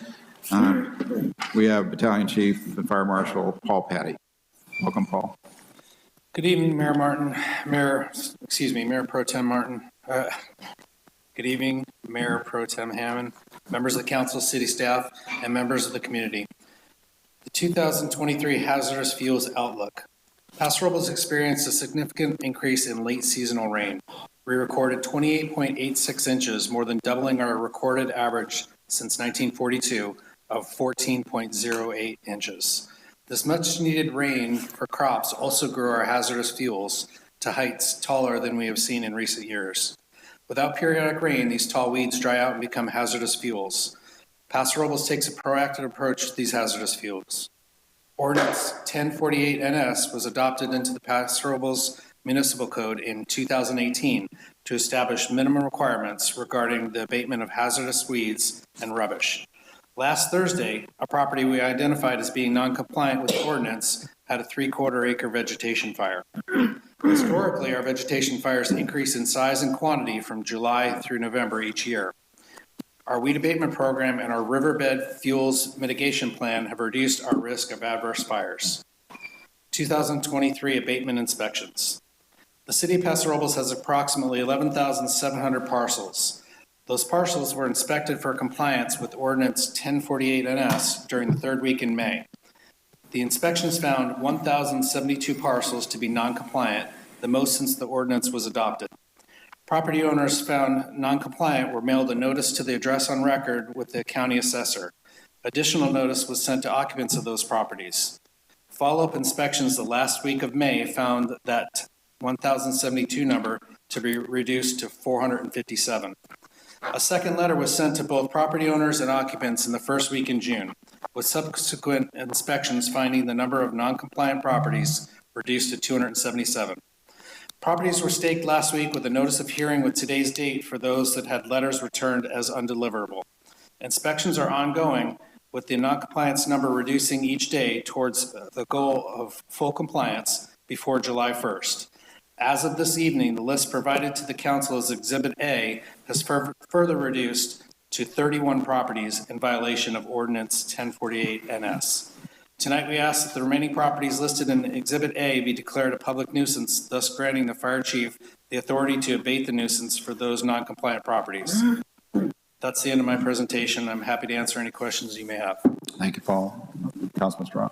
Yes, have we determined with any of these property owners whether or not they have tried to do so and just didn't have anybody available because everybody's so busy? We have been out talking to property owners, and we've gone to the locations, those 31 that are listed today. We've been out there 5, 6, 7 times to those properties to take a look, and when there's people present, we've talked to them. Okay, and have any of them expressed that at all? No, I had a couple of emails that some people that had trouble getting the weeds abated. That was a week ago, but they were able to comply as of today. Okay. I did have an email from a contractor that said that he was having trouble meeting up with the demand and was asking for extension, and I asked that he be present tonight, this meeting, to plead his case. Are we willing to give them an extension within reason? Well, we'd like to be able to get the properties done before July 1st. Oh, we understand that. And then we have the contractor that has been on the city contract is ready to go with the list we're going to provide to them with your approval. We'll provide tomorrow, and they'll start setting the schedule. What I did say to that contractor was that we would look at putting them at the end of that tail end of that list. But the problem that I foresee is if we say there's a blanket statement that to get it done by July 1st and they're not able to comply, that it gets pushed further on, and then we're past the July 4th where fireworks are coming into play. I understand. All right. Thank you. Thank you. Thank you. Councilman Belsch. Thank you very much. Good. And Councilman Gregory. No questions. Thank you. All right. Paul, when we go in to abate, can you tell us a little bit about what happens? So we hire a contractor to go and do it, and then they bill us, and then we bill the homeowner or assess the property for that, or how does it work? Correct. We have a contract with a company that is going to go out and abate the properties that we see that are approved for this list. They will take a picture of the property before and after to let us know what was done, what they saw on arrival. If they arrive on scene of these properties and the property's been abated before they can get to it, then the problem's been mitigated. If the problem has not been addressed, they will take a picture of it, they will abate the property, they will send us the bill, we will take the bill with the administrative charges that are on top of that. That will be submitted to the county and it'll be added to the property taxes. Got it. Okay. So somehow it's linked to the property that we will get paid sometime. Correct. Got it. Okay. I have no further question. Open up the public. Anybody from the public wishing to address this, please come forward. Welcome. Hello. I'm Anthony Lizareris. I own Ants Tractor Mowing, one of the contractors that are working tirelessly to work on this abatement issue. Yeah, we have seen some of the highest growths ever, which has pushed a lot of our times back. I am happy to say that everyone that was on the list that is a client of ours has been completed as of today. So I think the extension of the July 1st is plenty of time for any other contractors. So I hope that we can all do that and help service our community. Very good. Well, thank you for your help. Anyone else? Seeing none, we'll bring it back to council. And the action then is to give approval of the resolution. Any further discussion and or action? No. Gregory. Steve Gregory, I'll move that we approve resolution confirming the existence of weeds or noxious growth, creating a potential fire hazard.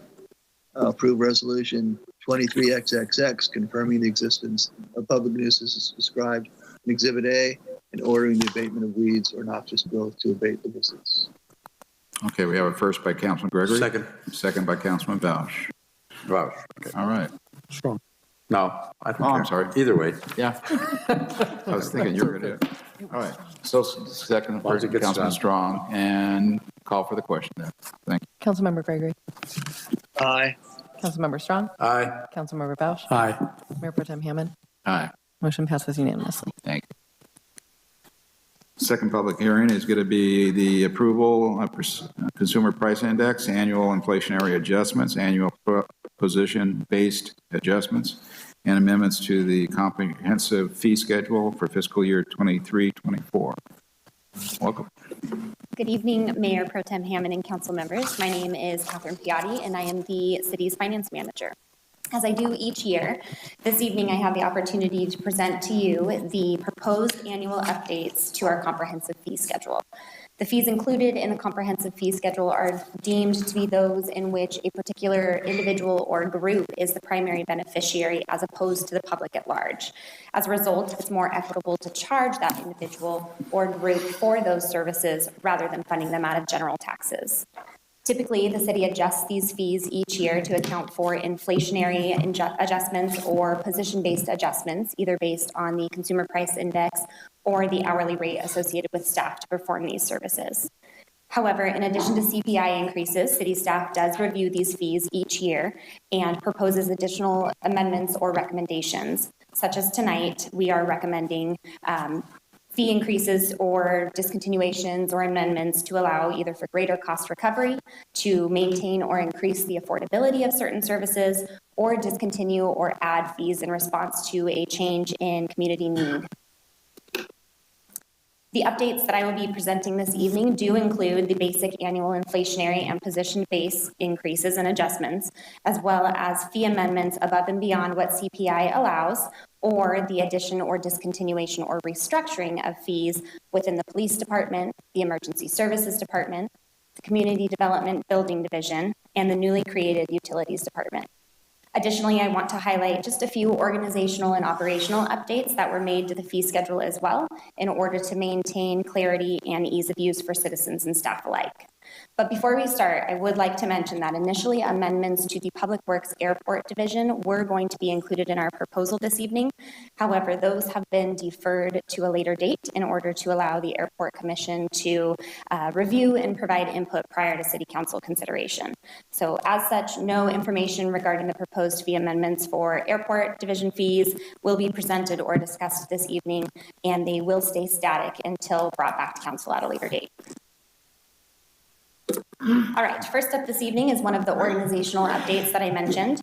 Due to the recent reorganization within the Community Services Department, the Public Works Department, and the newly created Utilities Department, it was important to do a reorganization on the fee schedule as well in order to house the existing fees within their respective new divisions or departments. In prior years, there was a section for administrative services, which did include 2 business license fees, as well as a variety of utility billing and water and wastewater fees. With the creation of the utility department, we did create a utilities section of the fee schedule, which we'll discuss a little bit later in the presentation, and thus resulting in the 2 remaining business license fees being moved to the general government section. The same applied to 2 fees within the community services and public works departments, one in regards to equipment use fees, the other being the hourly rate for maintenance staff associated with community services and public works. These 2 fees have also been priorly included in a catch-all section within the fee schedule that was primarily made up of community development planning division fees. We are proposing moving those 2 fees also to the general government section to allow for the community development planning division fees to be strictly that. Within the police department, staff is proposing an increase to 1 fee as well as an addition of 1 fee, both pertaining to the issuance and processing of concealed weapons permits. Historically, the fee for a concealed weapons permit was set at $100 per section 26-190 of the Penal Code, which included a provision that this fee could not exceed $100. With the recent passage of Assembly Bill 1297, the prohibition on charging more than $100 was removed, and as such, staff did analyze the staff time associated with processing concealed weapons permits and the issuance, application, and enforcement, and is recommending an increase of $25 to set the fee for a concealed weapon permit to $125. Additionally, Section 26-190 of the Penal Code also allows jurisdictions to charge a $25 annual renewal fee for concealed weapons permits, as well as a $10 amendment fee for an existing permit. Our fee schedule currently includes the $25 renewal fee. However, staff is proposing the addition of the amendment fee in order to help cover the costs associated with amending a permit. Within emergency services, staff is proposing an amendment associated with the fee associated with aircraft refueling vehicles, which requires fire and emergency services staff to inspect these vehicles 2 times per year. Historically, the fee listed in the fee schedule was the total annual fee for those 2 inspections for the year. In order to enhance clarity and provide some information as to what this fee actually entails, staff is proposing amending the verbiage to reflect per inspection and 2 per year, as well as adjusting the fee amount to reflect the per inspection fee versus the total annual fee. This methodology is also consistent with how staff is currently assessing the fee. The half of the fee is being assessed with the first inspection, the remaining half is being assessed with the second inspection. Overall, the fee is not increasing or decreasing above or below CPI. It's just simply reflecting the per inspection charge.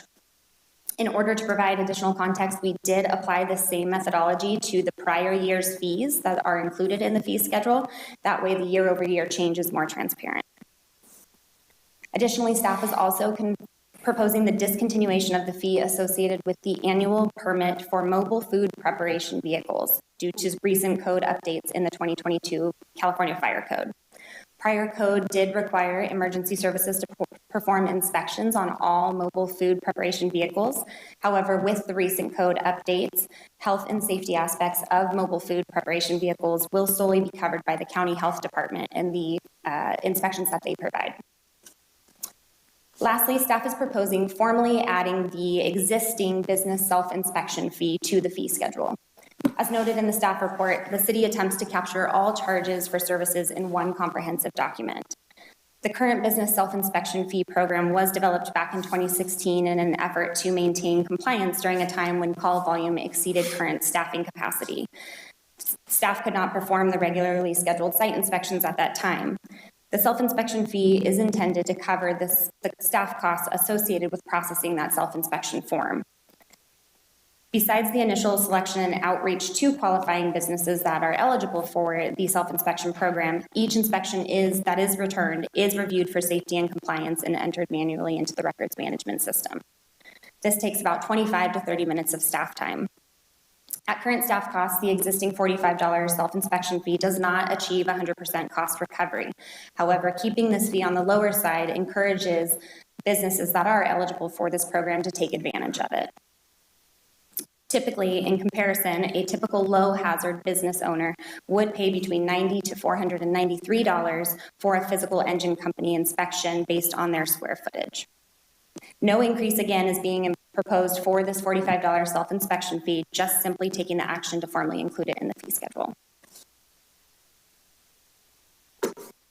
The building division of the Community Development Department is also proposing the addition of one new position-based fee. The proposed fee is for stock plans associated with an accessory dwelling unit. This flat fee will streamline the permitting process for duplicative projects and ensure cost recovery for staffing levels to expedite the permitting and inspection of new housing units. The fee is calculated based off of the same philosophy as many other fees in the fee schedule, which includes the necessary staff time for review and inspections. Additionally, the Library Division of Community Services is proposing one operational change in regard to the refunds of paid item or fees paid for lost or damaged materials. In the past, patrons who paid the fee for a lost or damaged item could be eligible for a refund of that fee if the item was located and returned or replaced to the library directly within 3 months of paying that initial fee. The option is no longer operationally efficient for the library, as materials are currently checked out for periods of 21 days and can renew automatically up to 5 times as long as other patrons do not need the item. At this point, the item has typically been replaced in response to demand, or in some cases, the demand has diminished due to the time that's lapsed of the unavailability of the item.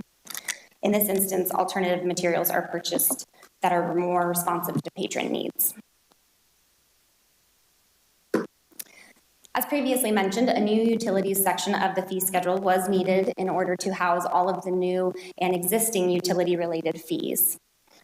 The majority of the fees listed within the utilities section were previously included in the Administrative Services Department section and simply are being proposed to increase by CPI. In addition to the routine CPI adjustments, though, staff is proposing an increase to the hydrant meter deposit amount. Historically, this deposit has been set at $765 and is meant to cover the cost of replacing or repairing a damaged or non-returned hydrant meter rental.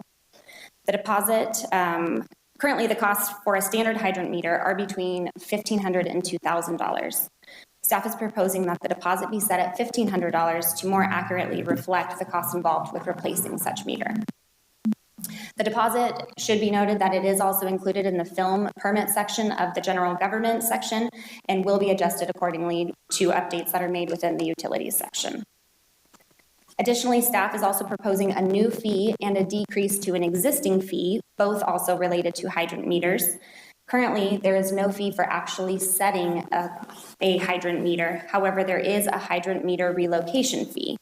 The process of setting a new hydrant meter takes about 1 hour of staff time, while the relocation of a hydrant meter only takes about 30 minutes of staff time.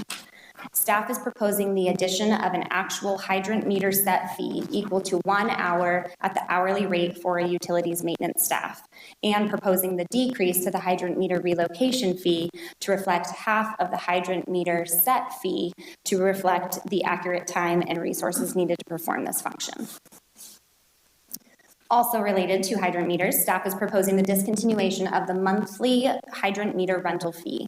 This fee is no longer operationally needed, as hydrant meters are now assessed a monthly flat fee based on the hydrant meter size. For example, hydrant meters are typically 3 inches in size, and the current flat fee is $58 per month. This $58 per month will incrementally increase year over year with the set water rates. Additionally, the rental fee was also initially created to encourage customers to return the hydrant meter when not in use, as there are a limited amount of rental meters available. The city has other mechanisms in place, though, where a hydrant meter could be pulled from a location due to non-use if that was a problem, and so the rental fee is not needed to achieve this purpose anymore. The last proposal within the Utilities Department is in regard to water meter installation fees.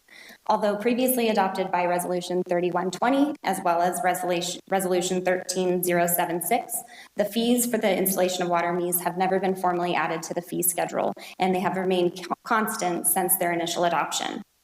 In addition to simply adding these fees to the fee schedule, in response to the recent City Council action regarding the Advanced Metering Infrastructure Project, or the AMI project, it's important that these fees accurately reflect the cost associated with AMI-compatible water meter technology. The proposed increases allow for water meters that are installed in the future to be compatible with this AMI technology. In order to provide clarity and historical fee information all in one location, the previous year's meter installation fees have also been added to the fee schedule. In conclusion, the fees included in the fee schedule are intended to cover the cost to provide appropriate services. Therefore, we recommend the approval of the fiscal year 2023-2024 comprehensive fee schedule, including the applicable annual inflationary and position-based increases and adjustments, as well as the additional amendments, additions, and discontinuations of fees as presented tonight and detailed within the staff report. At that point, that concludes my presentation this evening. However, I'm happy to answer any questions you may have. Thank you, Catherine. Questions of Catherine? Very thorough. Thank you. All right. Councilman Belch. On the water meter fees, they were adjusted, and memory is failing me right now, but the Housing Constraints and Advisory Committee had proposed a new water connection. So this is reflective of those, or an increase of those rates?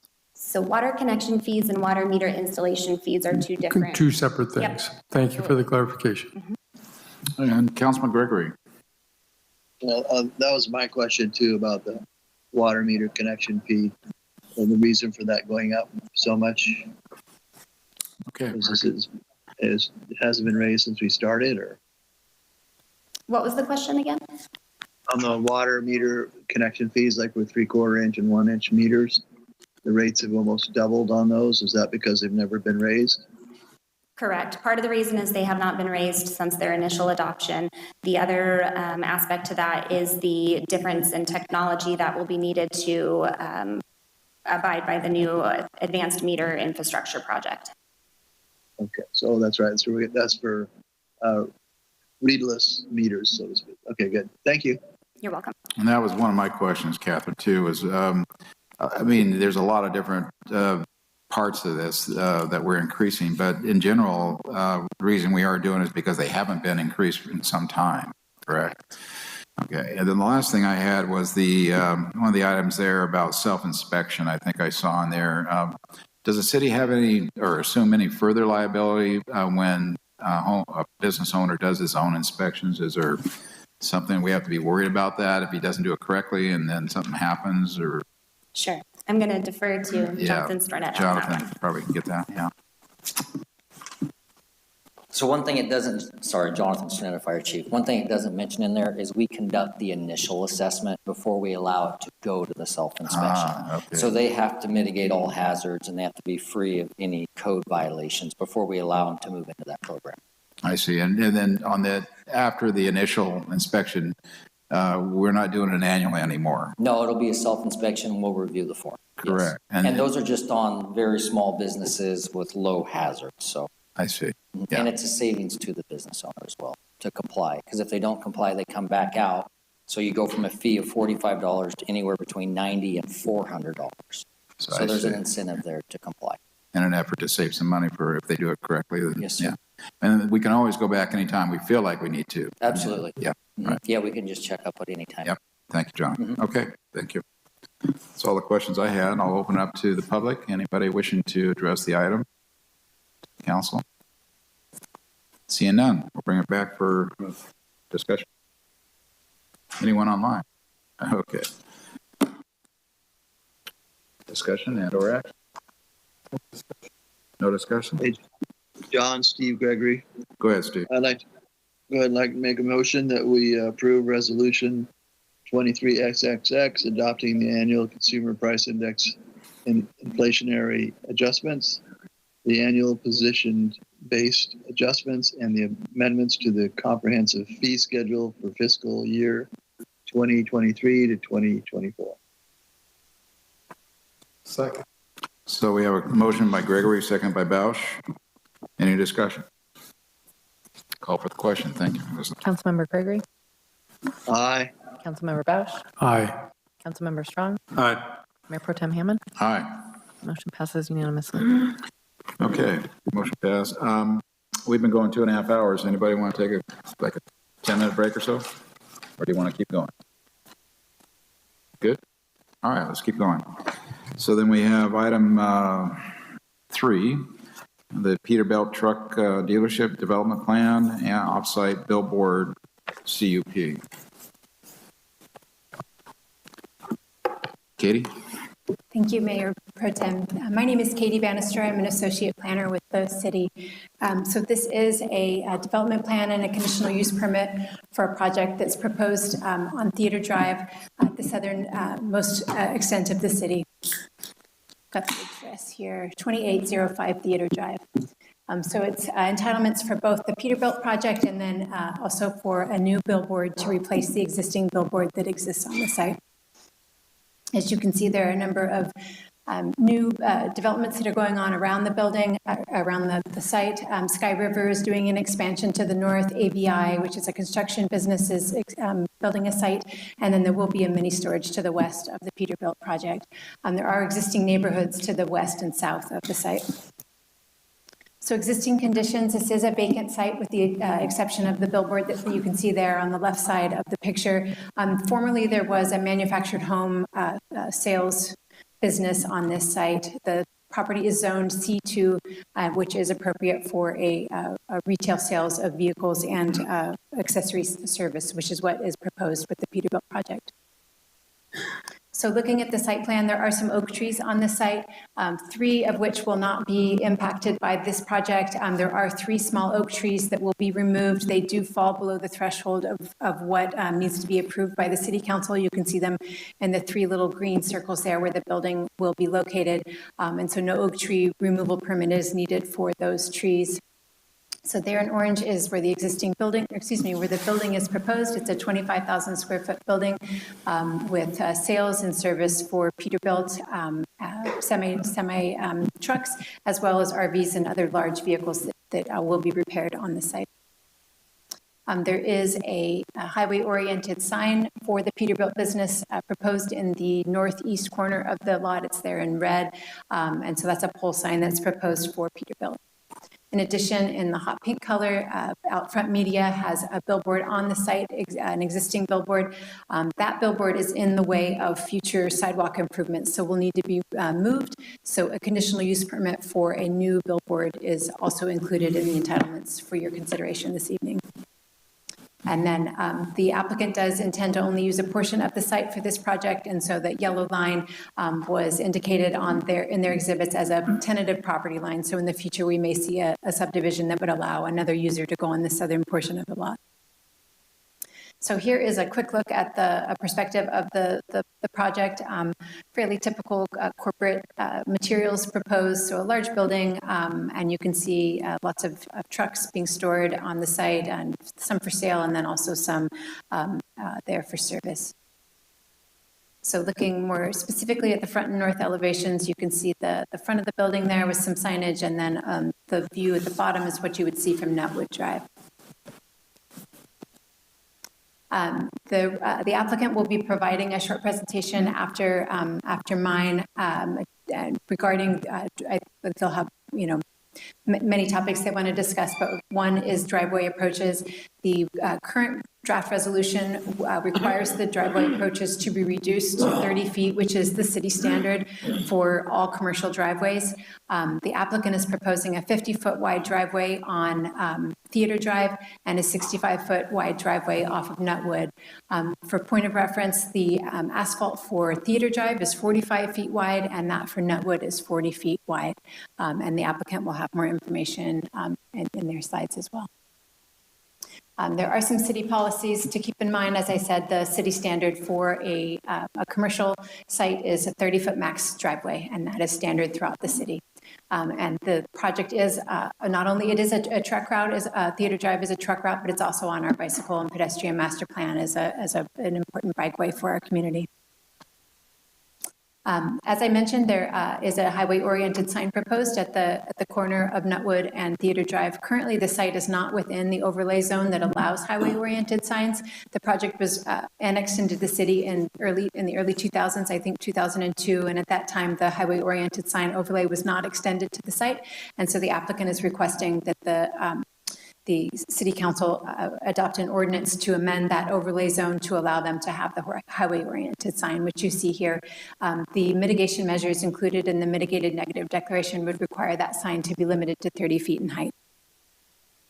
As I stated, the Outfront Media is requesting a conditional use permit to replace their billboard. On the left is the existing billboard. We've all seen as we drive north and south along Highway 101, and then there on the right is the proposed sign, which would be 30 feet tall with a 300 square foot sign face, which would comply with what's allowed by our sign ordinance. For reference, the existing sign is 22 feet tall, but it does have larger sign faces, and so we would be getting a taller sign, but with less sign area. Staff is recommending the City Council adopt the project, which would require 4 actions. The first would be to adopt the Resolution A, which would certify the mitigated negative declaration prepared and circulated for the project. The second action would be to introduce for first reading an ordinance to amend the highway-oriented sign overlay district. The third would be to adopt Resolution B, which is the development plan for Peterbilt and for a conditional use permit for that highway-oriented pole Peterbilt sign. The fourth action would be to adopt a resolution to approve the conditional use permit for Outfront Media for that billboard. The applicant is going to request that the driveways be expanded in size. If the City Council is inclined to do so, they will need to modify condition number 14 in Resolution B. If the City Council decides to allow wider driveways, there's some language here to make a finding regarding that driveway in order to not set a precedence to allow larger driveways. That does conclude staff's report, and I welcome your questions. All right, thank you, Katie. Start off with Councilman Bausch. Go ahead. So, thank you very much. Very succinct. I grew up around trucks and servicing trucks down in Southern California as a very young person. 30 feet is just not going to be wide enough to access. I worked at a company called Cummins West. One of the offices in Montebello had a 30-foot driveway, maybe 35 feet, constantly having accidents.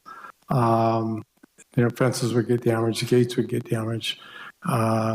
Is there a really good reason other than precedent or starting a precedent to deny the applicant's request for the 50 and 65-foot driveways? So we have there are two interim city engineers working for the city at this time, and they're both present. I can give kind of a quick summary. I think staff is willing to support some flexibility on the driveway size. 50 and 65 feet seem excessively large when you've got streets that aren't even that wide. And so I think it's possible to see some flexibility, but we are concerned about pedestrian safety. A 50-foot driveway is like crossing 5 lanes of traffic, 4 or 5 lanes of traffic. And so, those are the concerns is a huge expanse of asphalt that, or concrete, which isn't the most attractive appearance along Highway 101, but then also pedestrian safety. I think, and I certainly can see those points, but this is going to be a repair facility. They're going to have a tow truck bringing in a broken down vehicle for repair. Sometimes, hopefully not often, sometimes there's a trailer attached to that. So that rig, the tow truck, the tractor, and the trailer gets to be, 50 feet would not be wide enough, 65 feet. You have to have a very skilled tow truck operator to get through that. So I would, hopefully we can find some kind of an accommodation. Sure. And staff also, I think the driveway on Nutwood, I think if we're going to make concessions, it might make more sense to make them on Nutwood where we have less traffic and less pedestrian traffic as well. Thank you. Councilman Brown. Okay, well, I have a question. I'm not going to make a comment yet, but the total square footage of the signage actually is about the same as the current amount that we have there, isn't it? For the billboard? Yeah. Yes, I think the sign face is actually a little bit smaller, although there are 2 sign faces that face to the north. Overall, it's less sign area, but the sign itself is taller. That's fine. Okay, thank you. Councilman Gregory. Yeah, Katie, so I just wanted to confirm, so this is a retail sales of Peterbilt trucks also, right, including repairs? That is correct. And then I have a little bit of an issue along with Councilman Bausch. I was in the trucking business for 18 years, and you have to accommodate the vehicles. If we invite Mr. Spur to come out and take a right-hand turn into that driveway, he'll never make it with that 117-foot vehicle, but I'm just kidding. But I just think that it's really important. I'd like to hear from the applicant because I don't understand the safety issue with pedestrians. Can you explain that to me?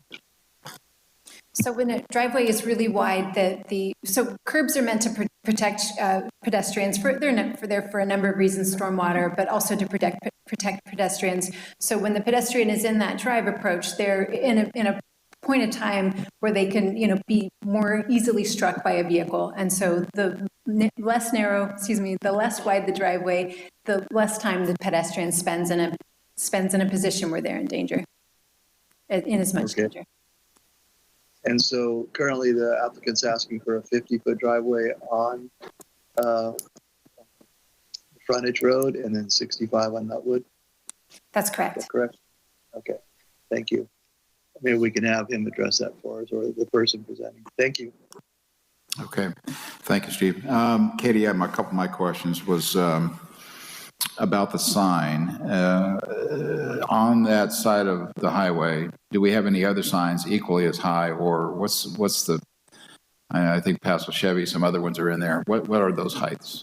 Yeah, so the Target Center sign is taller. I want to say it's 36 feet. I took that slide out from what I had in the Planning Commission agenda report. Kia and Chevy both have pole-mounted signs. The Idler Center has a highway-oriented sign, and then the Target Center, and the River Lodge as well. There are some taller signs to the east of Highway 101, but they have a grade differential that they've got to make up for. Essentially equal, roughly off of sight line. Okay, all right. Yeah, I totally agree with this driveway out of my commercial development. I did 30-footers, and I am perpetually trying to repair the landscape because the truckers always run over them. They can't make the radius turn, and it depends, of course, if he's in the lane closest to the driveway. The radius of a big truck like that is different than from the other direction. But even still, I'm definitely thinking that the wider would probably be better. With the amount of foot traffic, I'm not sure really what we have out there, with foot traffic. So I'm not so sure that's going to be a problem. But even still, even if there is somebody there, the driver still responsible for not hitting somebody like that. But the majority of the use is to have a good wide area for that truck to get in and out easily. And so I'm okay with that personally. So I don't think I have any other question at this point. I'll go ahead and then open it up to public or the applicant if they'd like to address.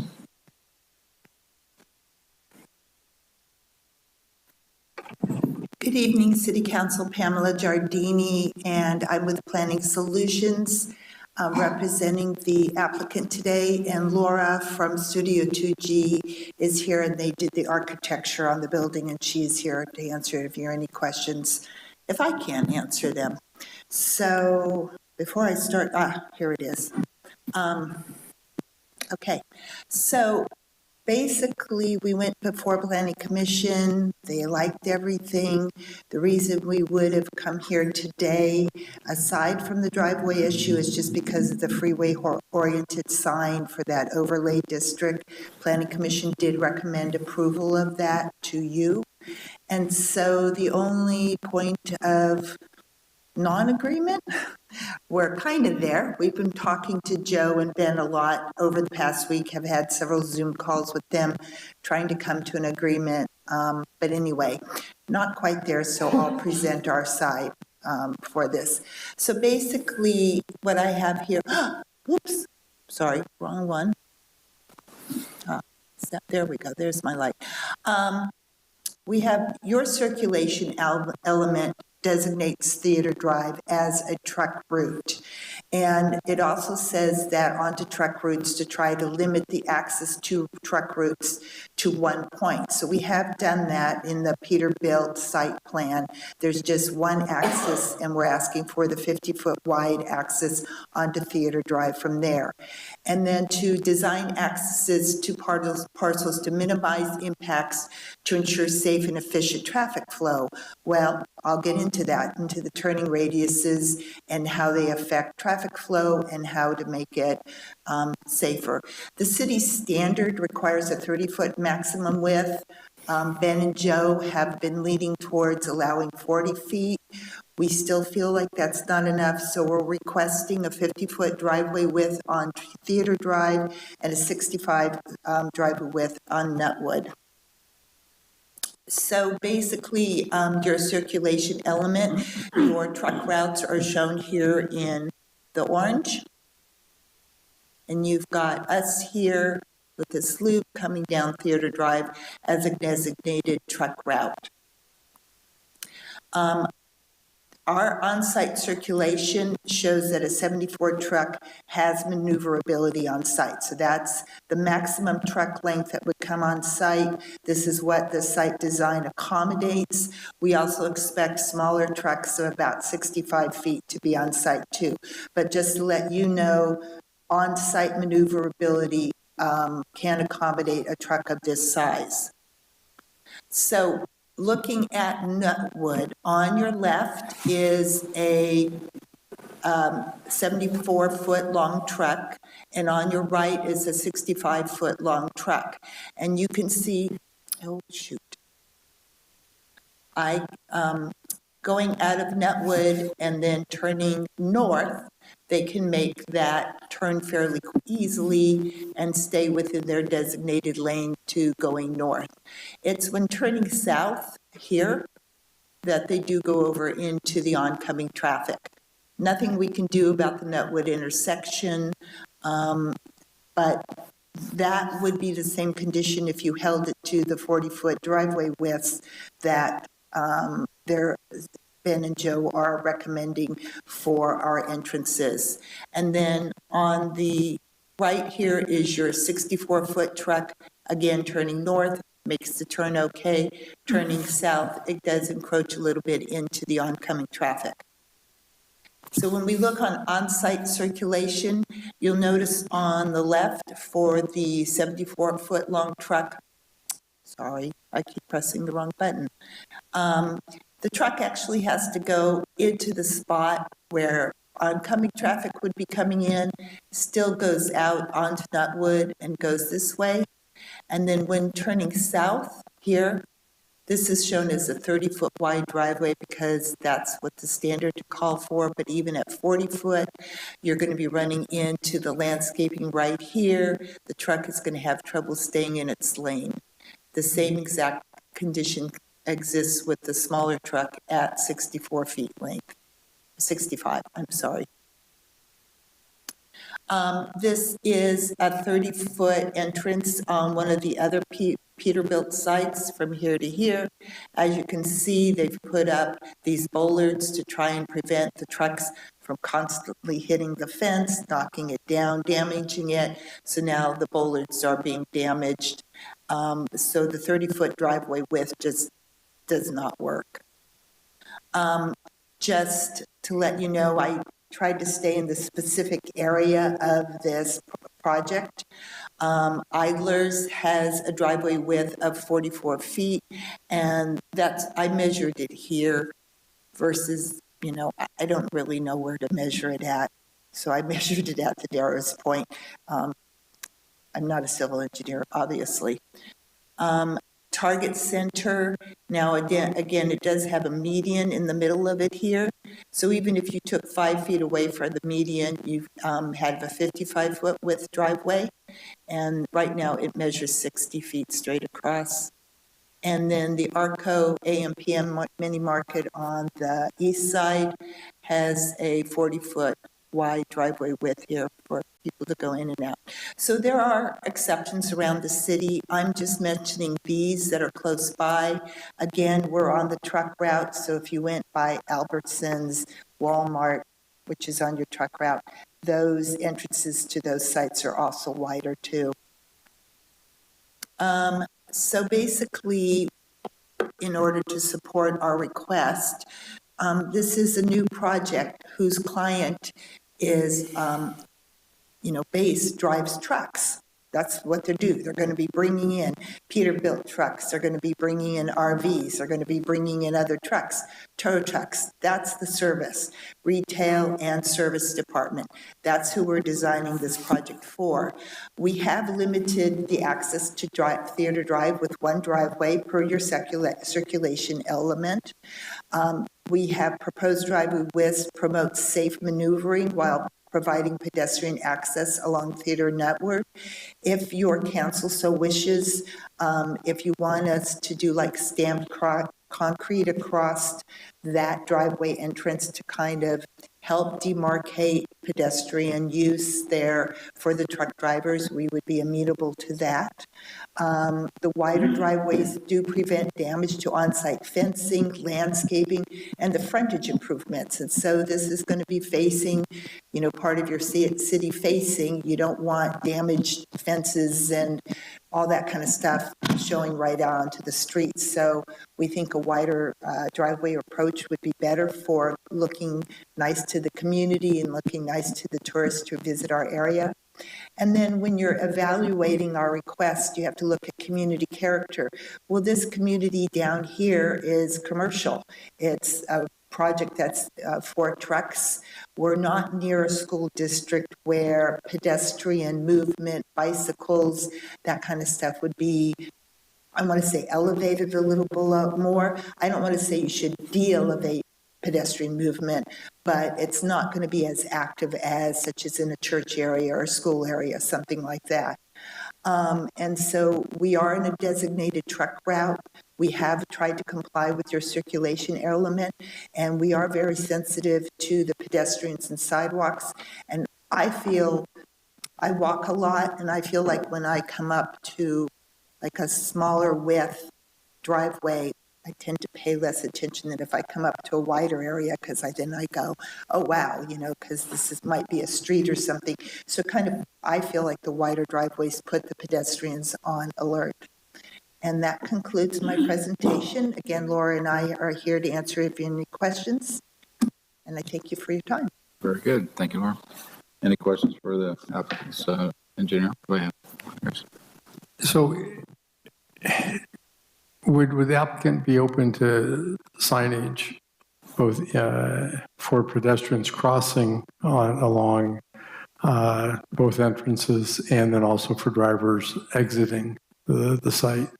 Sure, for them to notice that, be careful of pedestrians. Correct. I like the stamped concrete idea, but I'm not sure that really, the other thing that I'm concerned about is that I've noticed more bicycle traffic along there as well. And they don't like stamped concrete. They don't. You're correct. And I'm not sure that if you're going along, you can get going fairly fast. I'll let Mr. Gregory, I think he's the bicycle expert on council, to address that. But yeah, not just pedestrians, but also bicycle traffic. Good point. Okay. Councilman Gregory. No questions. I've heard everything I need. Thank you. Thank you. Yeah, I totally agree. Again, I'm thinking now of moms with strollers, a wheelchair, that kind of thing going across an uneven concrete surface is probably not then. So smoother would be better, I think, in this case, and to get them across sooner and faster. My question I had was, are these wide openings going to be gated after hours? And do you anticipate having truckers coming in late at night, meaning they're going to open the gate, they're going to have to park in the street, and that's what I'm wondering. You see what I'm getting at? Sure. I believe the openings are going to be gated. They'll be gated, and then we have hours of operation, standard hours of operation that I don't remember off the top of my head. Katie might know, or Laura might know, but truckers won't be coming in at night. Okay. All right. Yeah, that's what I'm thinking. Especially if they do, then that would be the one to use so they could stop and wait. Go ahead, Chris. If they're broken down, trust me, they'll try to get in. They're going to try. I'm thinking too. Okay. Any other questions from the group? Great. All right. Thank you. You bet. So we'll open it up then to public. Anybody wishing to address this item before council, please come forward.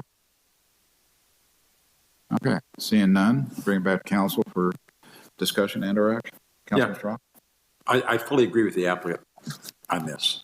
And the other thing about it is, I'm not worried about the pedestrians, because if they see that wide driveway, they have a bigger field of view, for one thing, so they can see if something's coming easier than with the narrow one.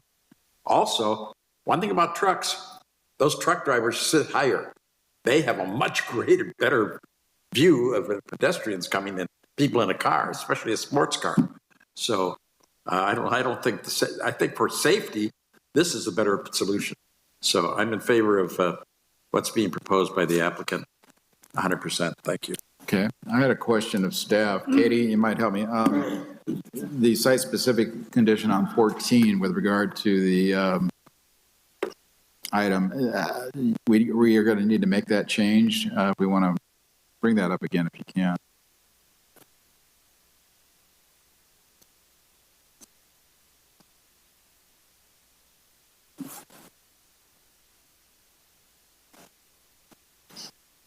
Yep, there you go.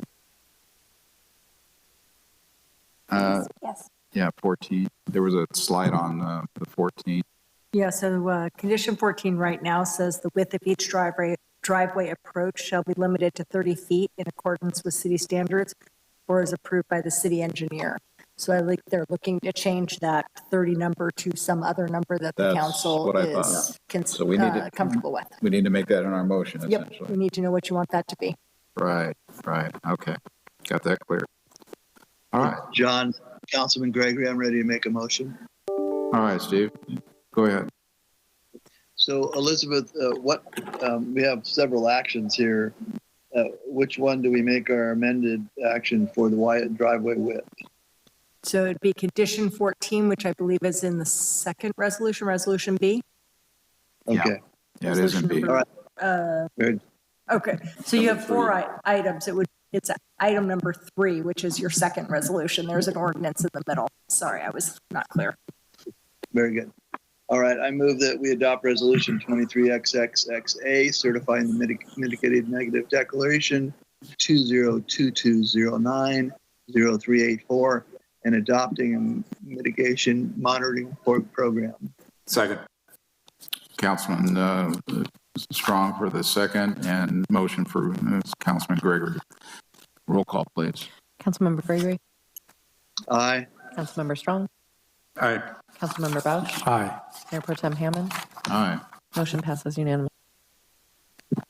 Second motion is to introduce the first reading by title only, ordinance NSXXXX, amending the map of the highway-oriented sign overlay district to include the subject property. Second. Motion by Gregory, second by Strong. Call for the question. Yeah. Councilmember Gregory? Aye. Councilmember Strong? Aye. Councilmember Bausch? Question, where are we putting the driveway? I'm sorry, I didn't. I thought we were putting the driveway here. That's in the that's next number three. C. Number Next three. one. So, thank you. Aye. Mayor Pro Tem Hammond? Aye. And Motion passes unanimously. Councilmember Gregory, 1 second. Katie, do we have to make a modification to the finding? I think you had some language you were suggesting. Staff has recommended Okay. the finding on the screen. Okay. So I would make that as my amended motion. Second. Okay, motion by Gregory, second by Councilman Bausch. Call for the question. And just to be clear, the motion being made is to allow the driveways as proposed. So will we also want to change the language of number 14? Right, so we're recommending resolution 23XXXB, a resolution of the City Council approving the plan development 22-02 and conditional use permit 22-16 with the amended finding as referenced on the screen, and modifying condition 14 so that we would have the width of each driveway approach shall be limited to 50 feet on Theater Drive and 65 feet on Nutwood. Correct. Okay, motion by Bausch and second by Gregory. Is that how I got to do that? No, All right. I think Steve made the motion. Yeah, okay, backwards. I just helped. All right. We'll make it Bausch one motion. I'll make the second. It's fine. Thank you. Yeah. Call for the question on that, Melissa. Councilmember Bausch? Aye. Councilmember Gregory? Aye. Councilmember Strong? Aye. Mayor Pro Tem Hammond? Aye. Motion passes unanimously. And the final move to adopt resolution 23XXX, approving the conditional use permit 2303 for the construction of the new billboard sign. Second. Motion by Gregory, second by Strong. Go ahead with a roll call. Councilmember Gregory? Aye. Councilmember Strong? Aye. Councilmember Bausch? Aye. Mayor Pro Tem Hammond? And aye. Motion passes All unanimously. right, great project. I hope to see it Good luck. happening. Thank you. All right, moving on then, we're going into discussion items. And we have one item, looks like here. It's going to be the approval fiscal year 23-24 budget amendments, a general fund appropriation limit, and master pay schedule. You might mention for anybody tuning in late that we already did LM. We've already done that earlier. Yeah. yes. You mentioned that just here, so in case somebody's listening for that to happen.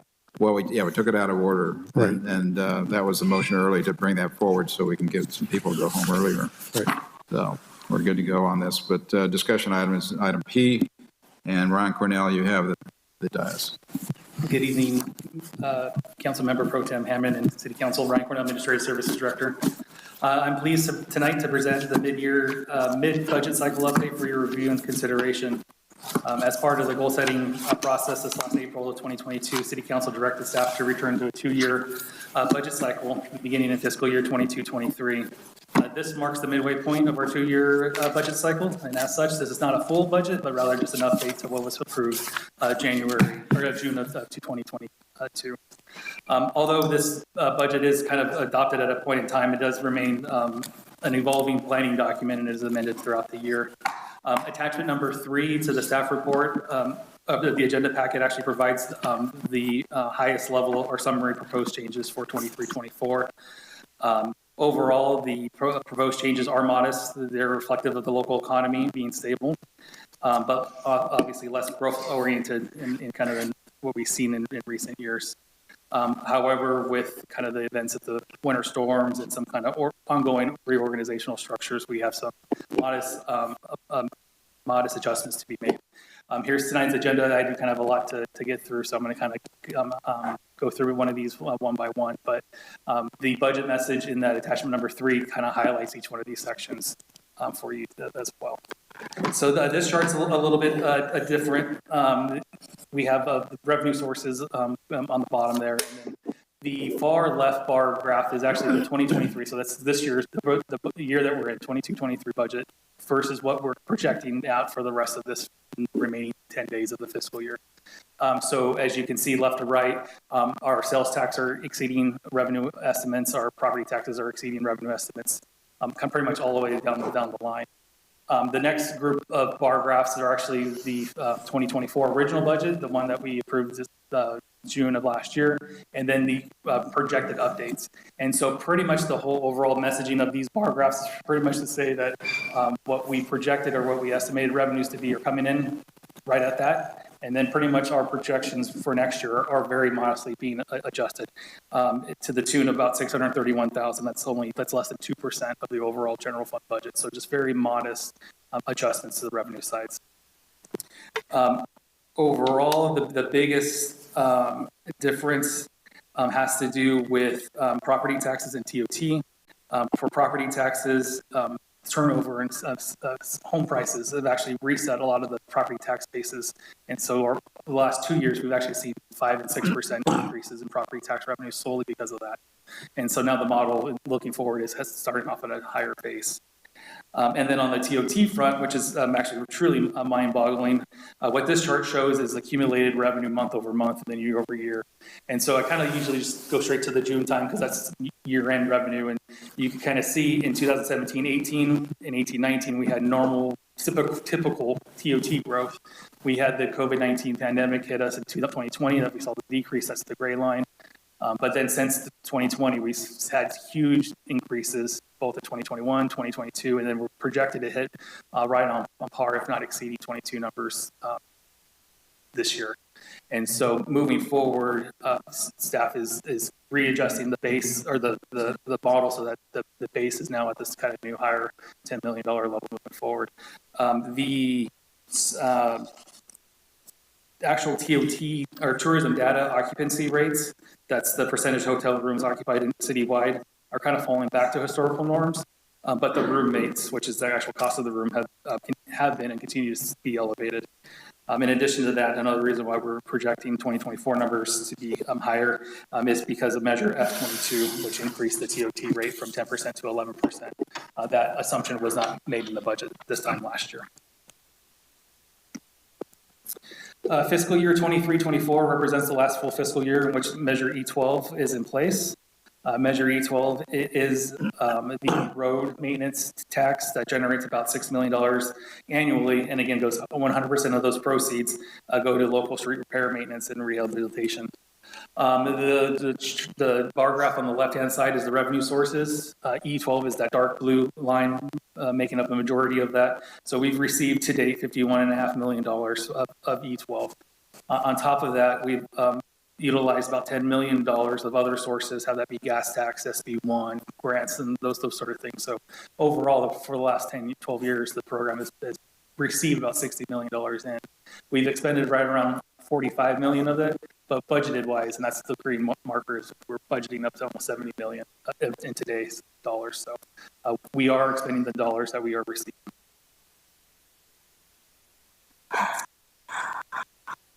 As I mentioned, and again, this is going to be kind of a recurring record of me probably for the next fiscal year, though, is this the sunset, or the tax does automatically sunset on March 31st, 2025. So unless there's a different tax measure that replaces that in November 2024, we can anticipate the general fund to lose about $6 million a year in ongoing revenue. So that'll be coming forward to City Council this next fiscal year for consideration.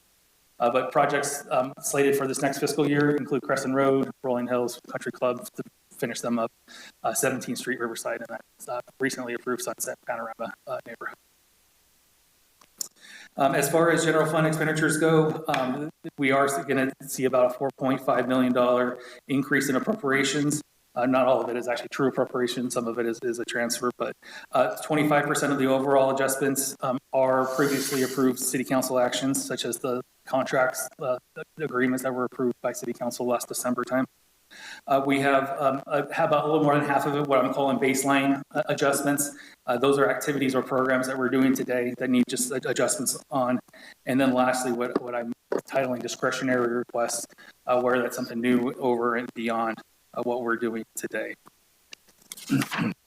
Oops, sorry, let's go back here. So on the the solid waste and recycling line item there, that's about halfway through, about $325,000. What had happened there is the recycling program is actually a newly created program to account for the SB 1383 requirements that the state came down with last year. So prior to 22-23, all of the solid waste activity was held in the general fund. When we created the new program for solid waste, we created a standalone fund, but it didn't have a funding source associated with it. Essentially, it's getting its only funding source from the general fund. So it's almost like a sub general fund for this point in time. But eventually, the future, the growth, the overall arching goal of the fund is to have its own revenue source. There was a little bit of accounting mishap where I accounted for some of the tipping fee revenues in both the newly created fund and the general fund. So we removed it from the solid waste fund. That actually increased the general fund liability. And that's the adjustment we see there.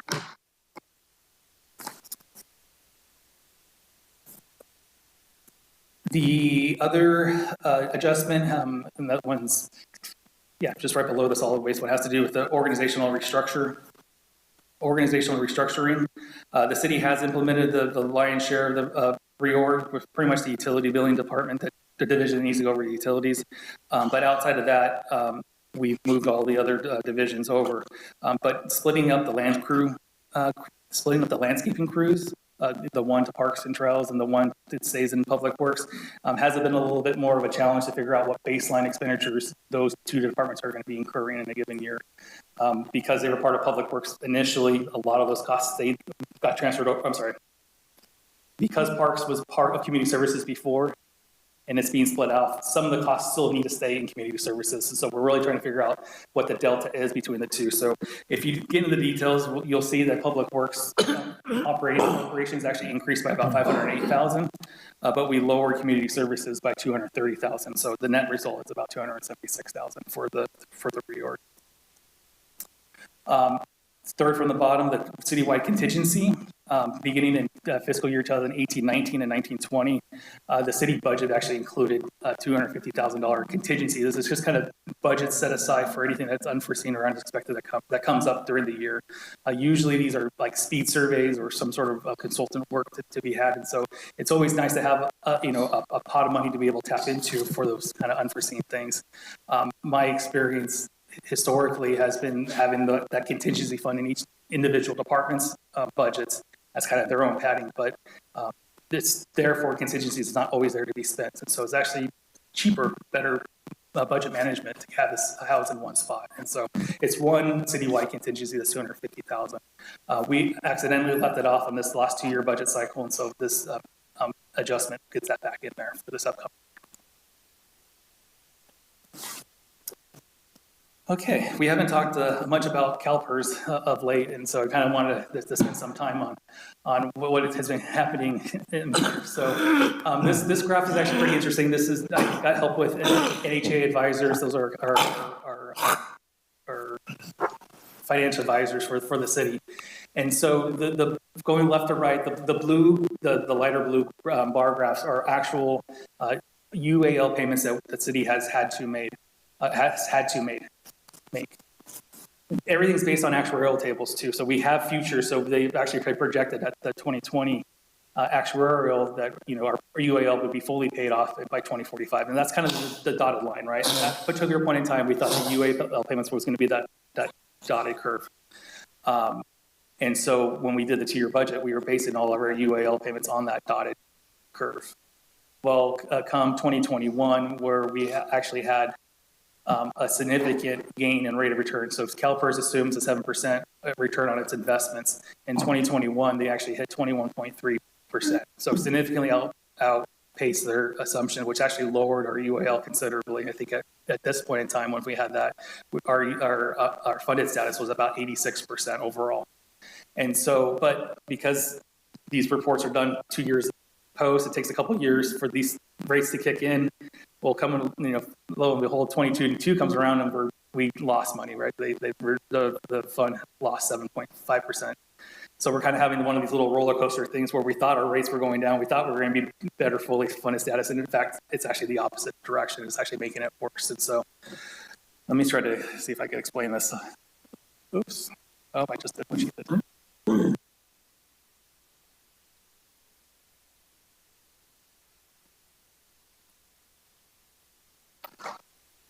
So if we thought this was going to be our UAL, oops.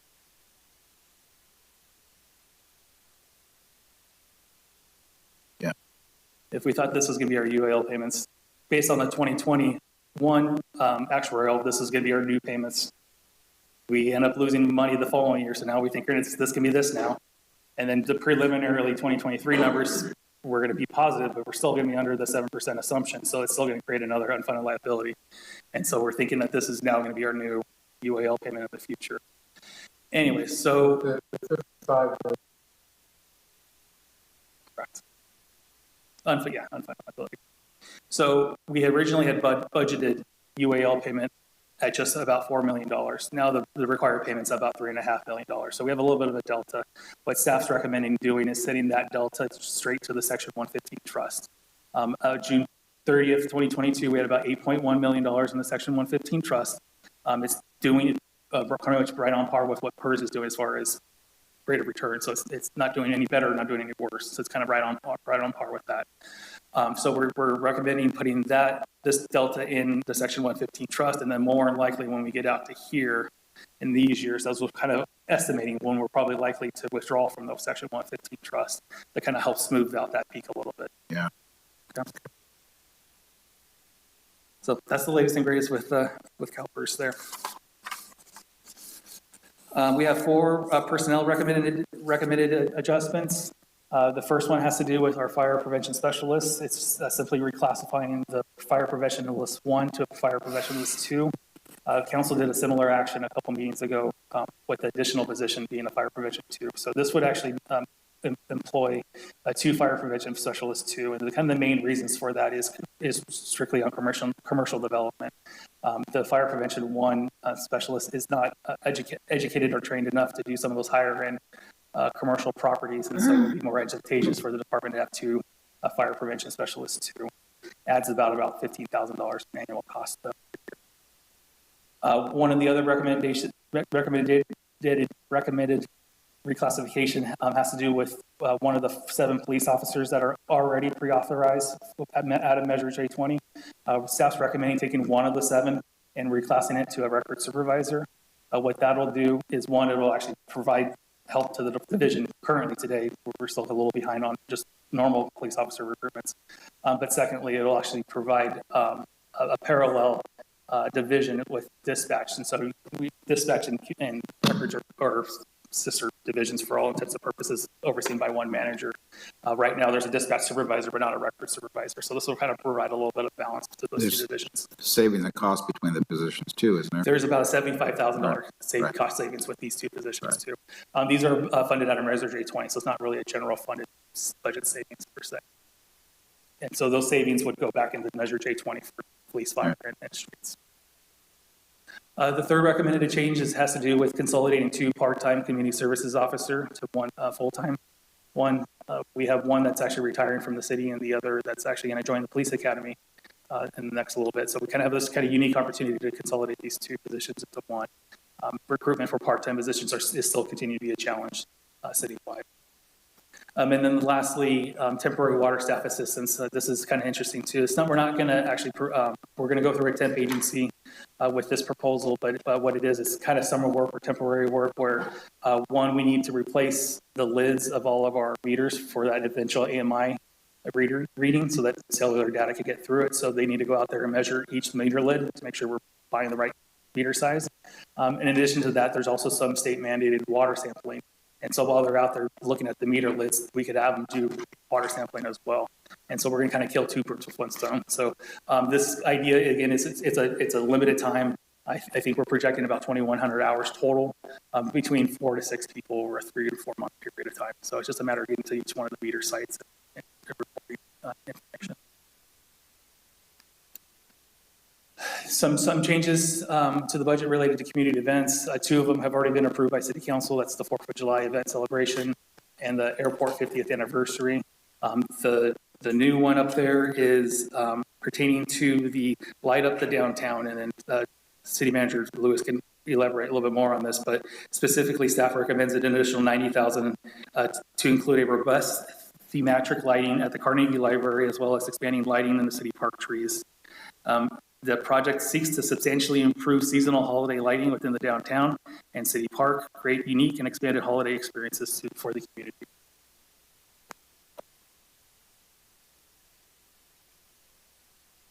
Those are freed up words, not mine, you can tell. And then we have a little bit of a blunder on landscape and lighting district here. So on the left-hand side, we have a line graph. That's actually the assessments that the landscape and lighting district receives. The orange graph is the operating cost. That's usually the contractor cost and some of the actual payments out the door. The gray line is the personnel that's been assigned to the L&L district, and as you can kind of see, that's kind of grown over time. And then that yellow one, which again has also grown over time, is what we call that cost allocation plan.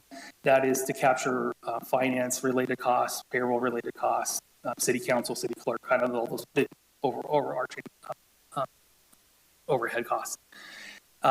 As you can see, the fund has not been receiving enough revenues to meet its expenses. There's a couple of reasons for that. One of them, right at the gate, there is a new I don't know if it's a term, but a new concept. It's like the general fund benefit. And the best way I can describe this is up on Union Road. When you kind of drive up the hill, you have the landscape or the median right in the middle of it. That's actually part of a landscape and lighting district. And so those are being maintained by assessments, but not just the people that live in the landscape and lighting district benefit from that landscaping, right? There is a better community-wide benefit for having those features out there. And so we really should have been charging a general fund benefit back to the landscape lighting district for its proportionate share of what it receives. Unfortunately, that hasn't happened. And so in order to make that one whole, we're doing a one-time proposal, $1.1 million transfer from the general fund to the L&L district, just to account for that general funded benefit over the last 5 years or so. The money's not being expended. It's just essentially moving from general fund reserves over to L&L reserves. There's a standard formula to calculate that's used by other cities? Correct. Yeah, and every year we do it. So that's another part of the change we have with the landscape and lighting district is we have an engineer's report that we conduct every year to make sure that the assessments are meeting those expenses. The database that is used for that is actually standalone and apart from the city's ERP's finance system. So this is a system that Dennis Fansler purchased many years ago. Well, so right around 2019, 2020, this database broke and something went sideways where the engineer's report weren't as accurate as we thought they were, at least they weren't compared to audited financial statements. And so one of the other changes to the L&L district is wrapping up all L&L related costs, not in that standalone database, but into our city's ERP system. It just gets really, really complicated when you have over 140 sub areas and we have to account for each sub area as like pretty much a standalone business. In addition to that whole standalone business sub area piece of it, right? Some of these assessments, I'm going to make up numbers here, right? Are only being assessed $1,000 as an example. But if you have any sort of repair that needs to happen in that sub area, $1,000 is not going to get you very far. And so you actually are going to kind of see these fund balances or these reserve balances in this L&L district really, really high, like 100%. But that's only because we have to account for each some of these sub areas as an individual business. The CFD helps with this, so that's kind of the future of this. We're not doing L&Ls anymore, but we're doing community facilities districts, kind of account for the maintenance of this. And the main difference between L&L and community facilities district is the community facilities district is the overall boundary. It's one district versus this L&L is all those sub areas. And so we're a little bit more flexible with how we can spend those reserve dollars within that district with the CFDs. Question real quick on that, Ryan. But the new roundabout, in other words, the maintenance around the roundabout, that's on us essentially. There is no community service district that's going to be having to deal with that part of it, is it? No. This would be if there were any of the in-track improvements on Olson South Chandler. I think there's a roundabout there and a lot of landscape improvements with that specific plan. And so the CFD is going to be responsible for maintaining that, and we will get additional taxes from those property owners later on. Later on. Yeah, got it. Thank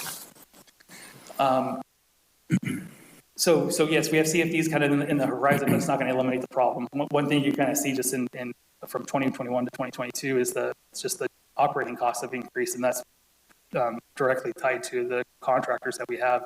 The city, we're very limited on the number of contractors that offer services within the city, and so finding adequate contractors is still going to be an ongoing challenge, I think, in the future. In the interim, though, right now, the other piece of the proposal is to reduce the personnel allocation to the L&L district down to from I think it was a 1.1 or 1.2 FTE down to a half full-time equivalent, and then not charge the cost allocations, and that would be the general fund benefit. So all the yellow stuff would go away, and that would just be the general fund's proportionate share of the L&L district. Okay, when it comes to capital improvements, there's some minor adjustments, that's funny. Crescent Road has an adjustment to account for the $3 million that Senator Laird was able to grant for us, and so we've increased both revenues and expenses on Crescent Road. There's a number of water lines and wastewater lines that need to be upgraded and repaired, and so this is actually my yellow flag to the City Council of us trying to advance some of the roads.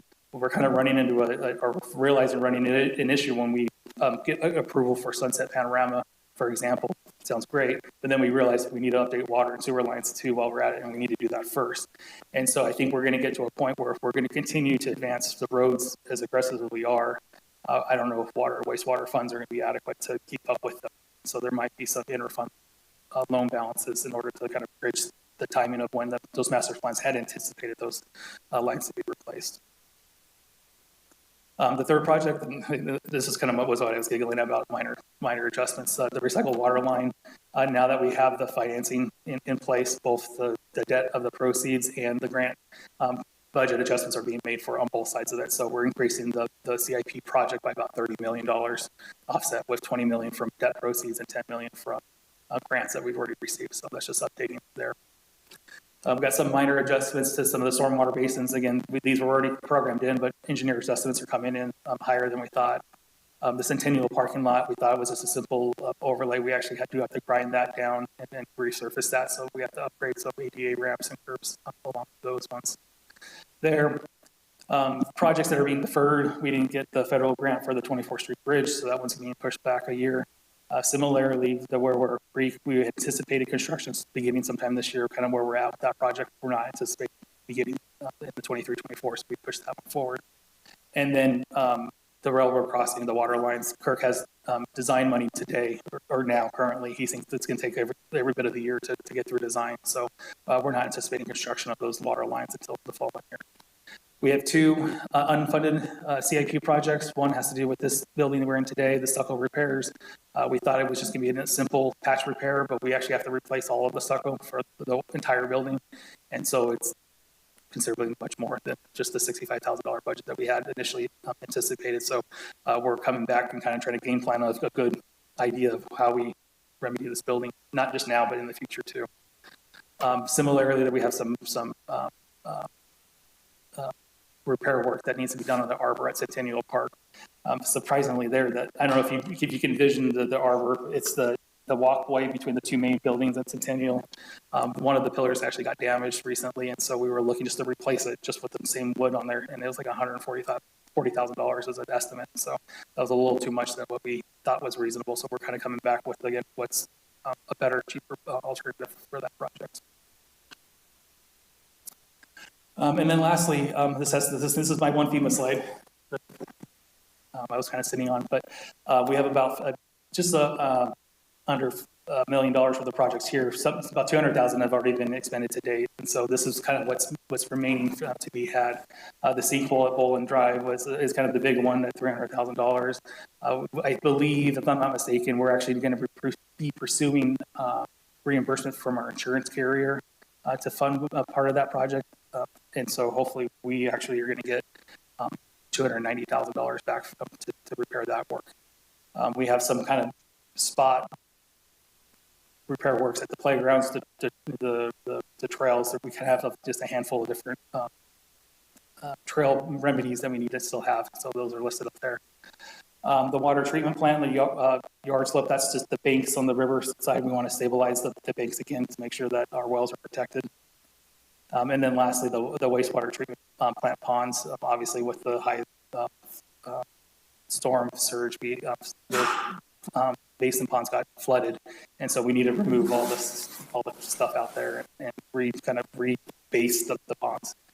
So those last three, at least the water ones, are looking definitely for FEMA reimbursement. Again, I'm ballpark, I'd say you expect about 50% of this to be reimbursed, but we are going to work with FEMA and try to get every cent we possibly can.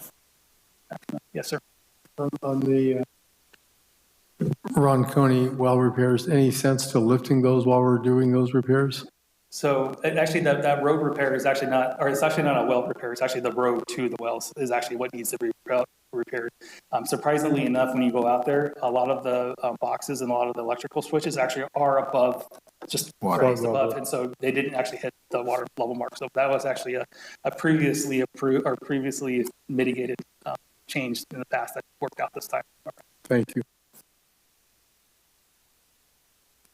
And that concludes my presentation. So we have a couple council actions. One is to approve the budget amendment, the authorized position listing, and the master pay schedule as required by CalPERS. And then the second part of the motion is to approve the appropriations limit of $62.2 million, which is a mathematical calculation that the Department of Finance helps us out with. Okay, thank you, Ryan. Start off with questions from Councilman Strong. And Councilman Bausch.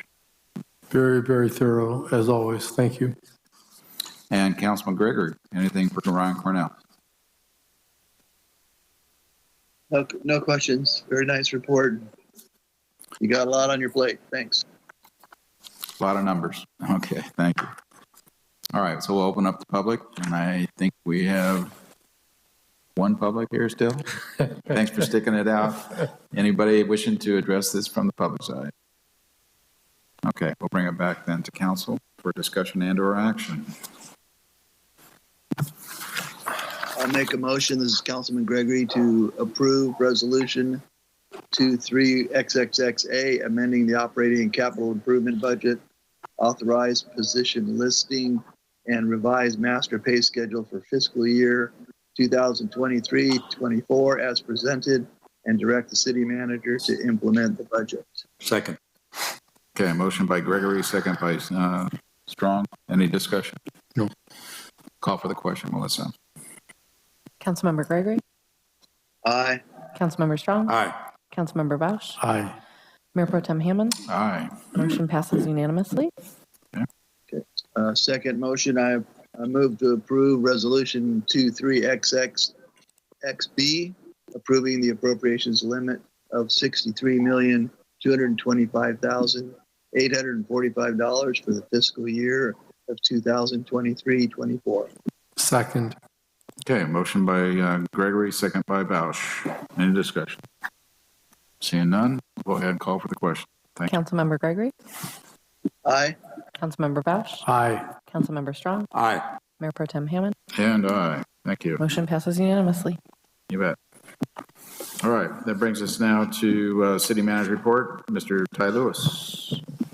Nothing to report. Yeah, okay.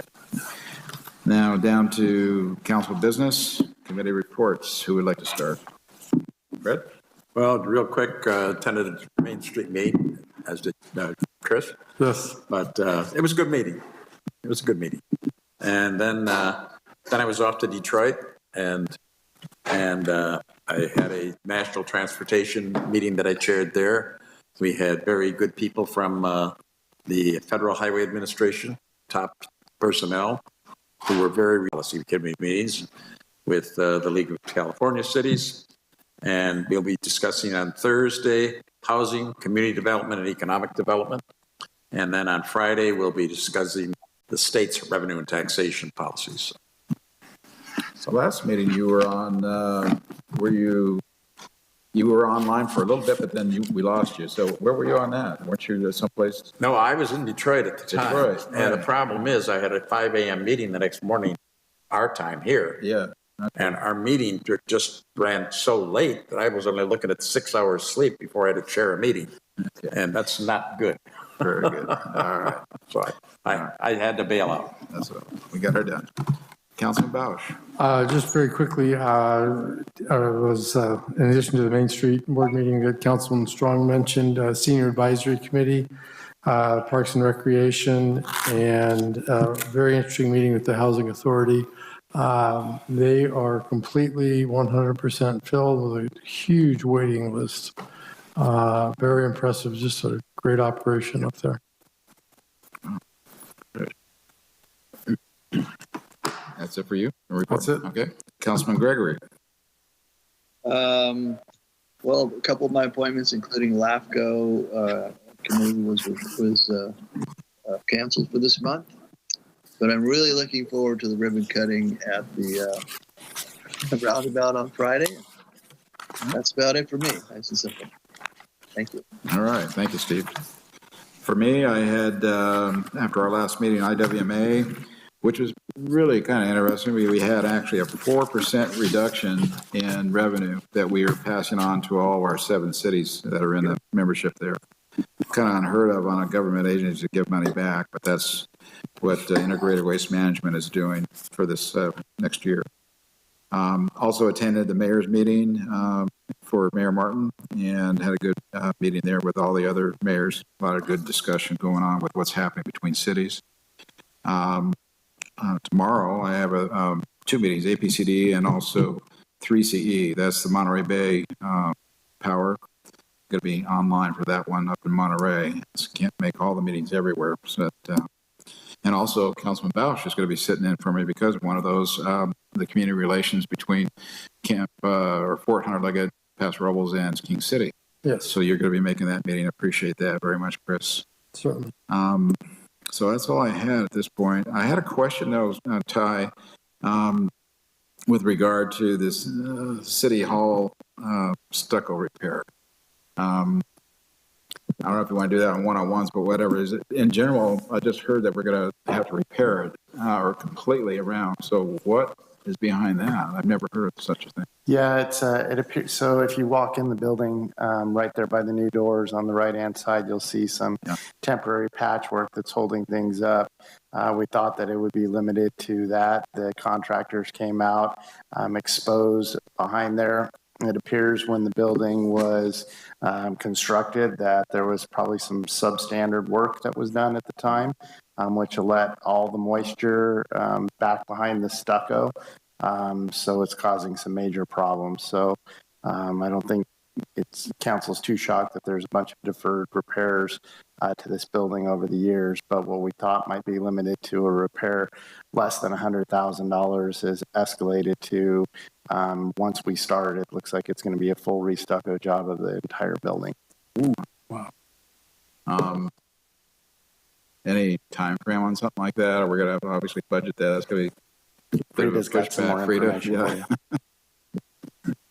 Yeah. And we can give you a brief update, but that is something that's going to come back to you. So I don't want to get, we're not Just really briefly, we have had an architect look at half the building, have recommendations. He's looking at the other half at this point, and then at that point, we'll be able to bring solid information. Full report, yeah. So is he looking at alternatives just to stucco? We're not at that point, Councilman Strong. We're just evaluating the stucco right now and coming up with options. Thank you. Okay. I think that's it, unless anybody has more for Elizabeth Hull. Thanks for coming in. Anything to share with us? Or good? All right, thank you. I think we're good. So looking for a motion to adjourn. So move. Second. Motion by Strong, second by Bausch. Our next meeting then is going to be July 18th. Let me go ahead, and I forgot to do this, all the upcoming events. Airport Commission's this Thursday at 6:30. DRC is at June 26th, 3:30 here in this building. Planning Commission is going to be on the 27th, 6:30 this room. Again, DRC is going to be July 3rd, 3:30 this building. And then we are coming up with our Paso Robles 4th of July celebration at Barney Schwartz Park. That's going to be on July 4th, 2 p.m. to 10 o'clock. That's going to be a great show. Rita's working hard on that one. All the staff are. And then we have Paso Robles Youth Commission Advisory Committee, July 5th. And then Senior Citizen Advisory Committee, July 10th. We also have DRC coming back into July 10th. Parks and Rec Committee on July 10th also. Planning. Good job.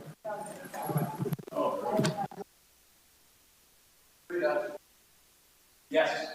4th of July. Oh, 1 or 2? Yes. Okay.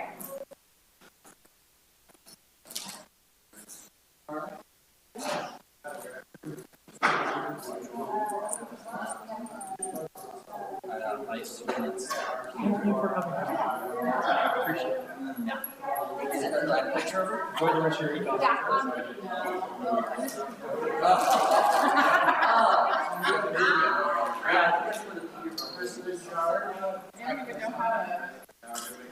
She's trying to call it and figure it out, right? 20 minutes ago. But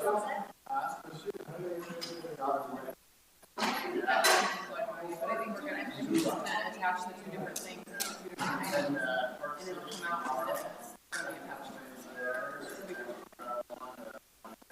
Did you want a copy? You got a copy of it. I've got like 10 extra. We covered all bases. There was enough for everybody in the room.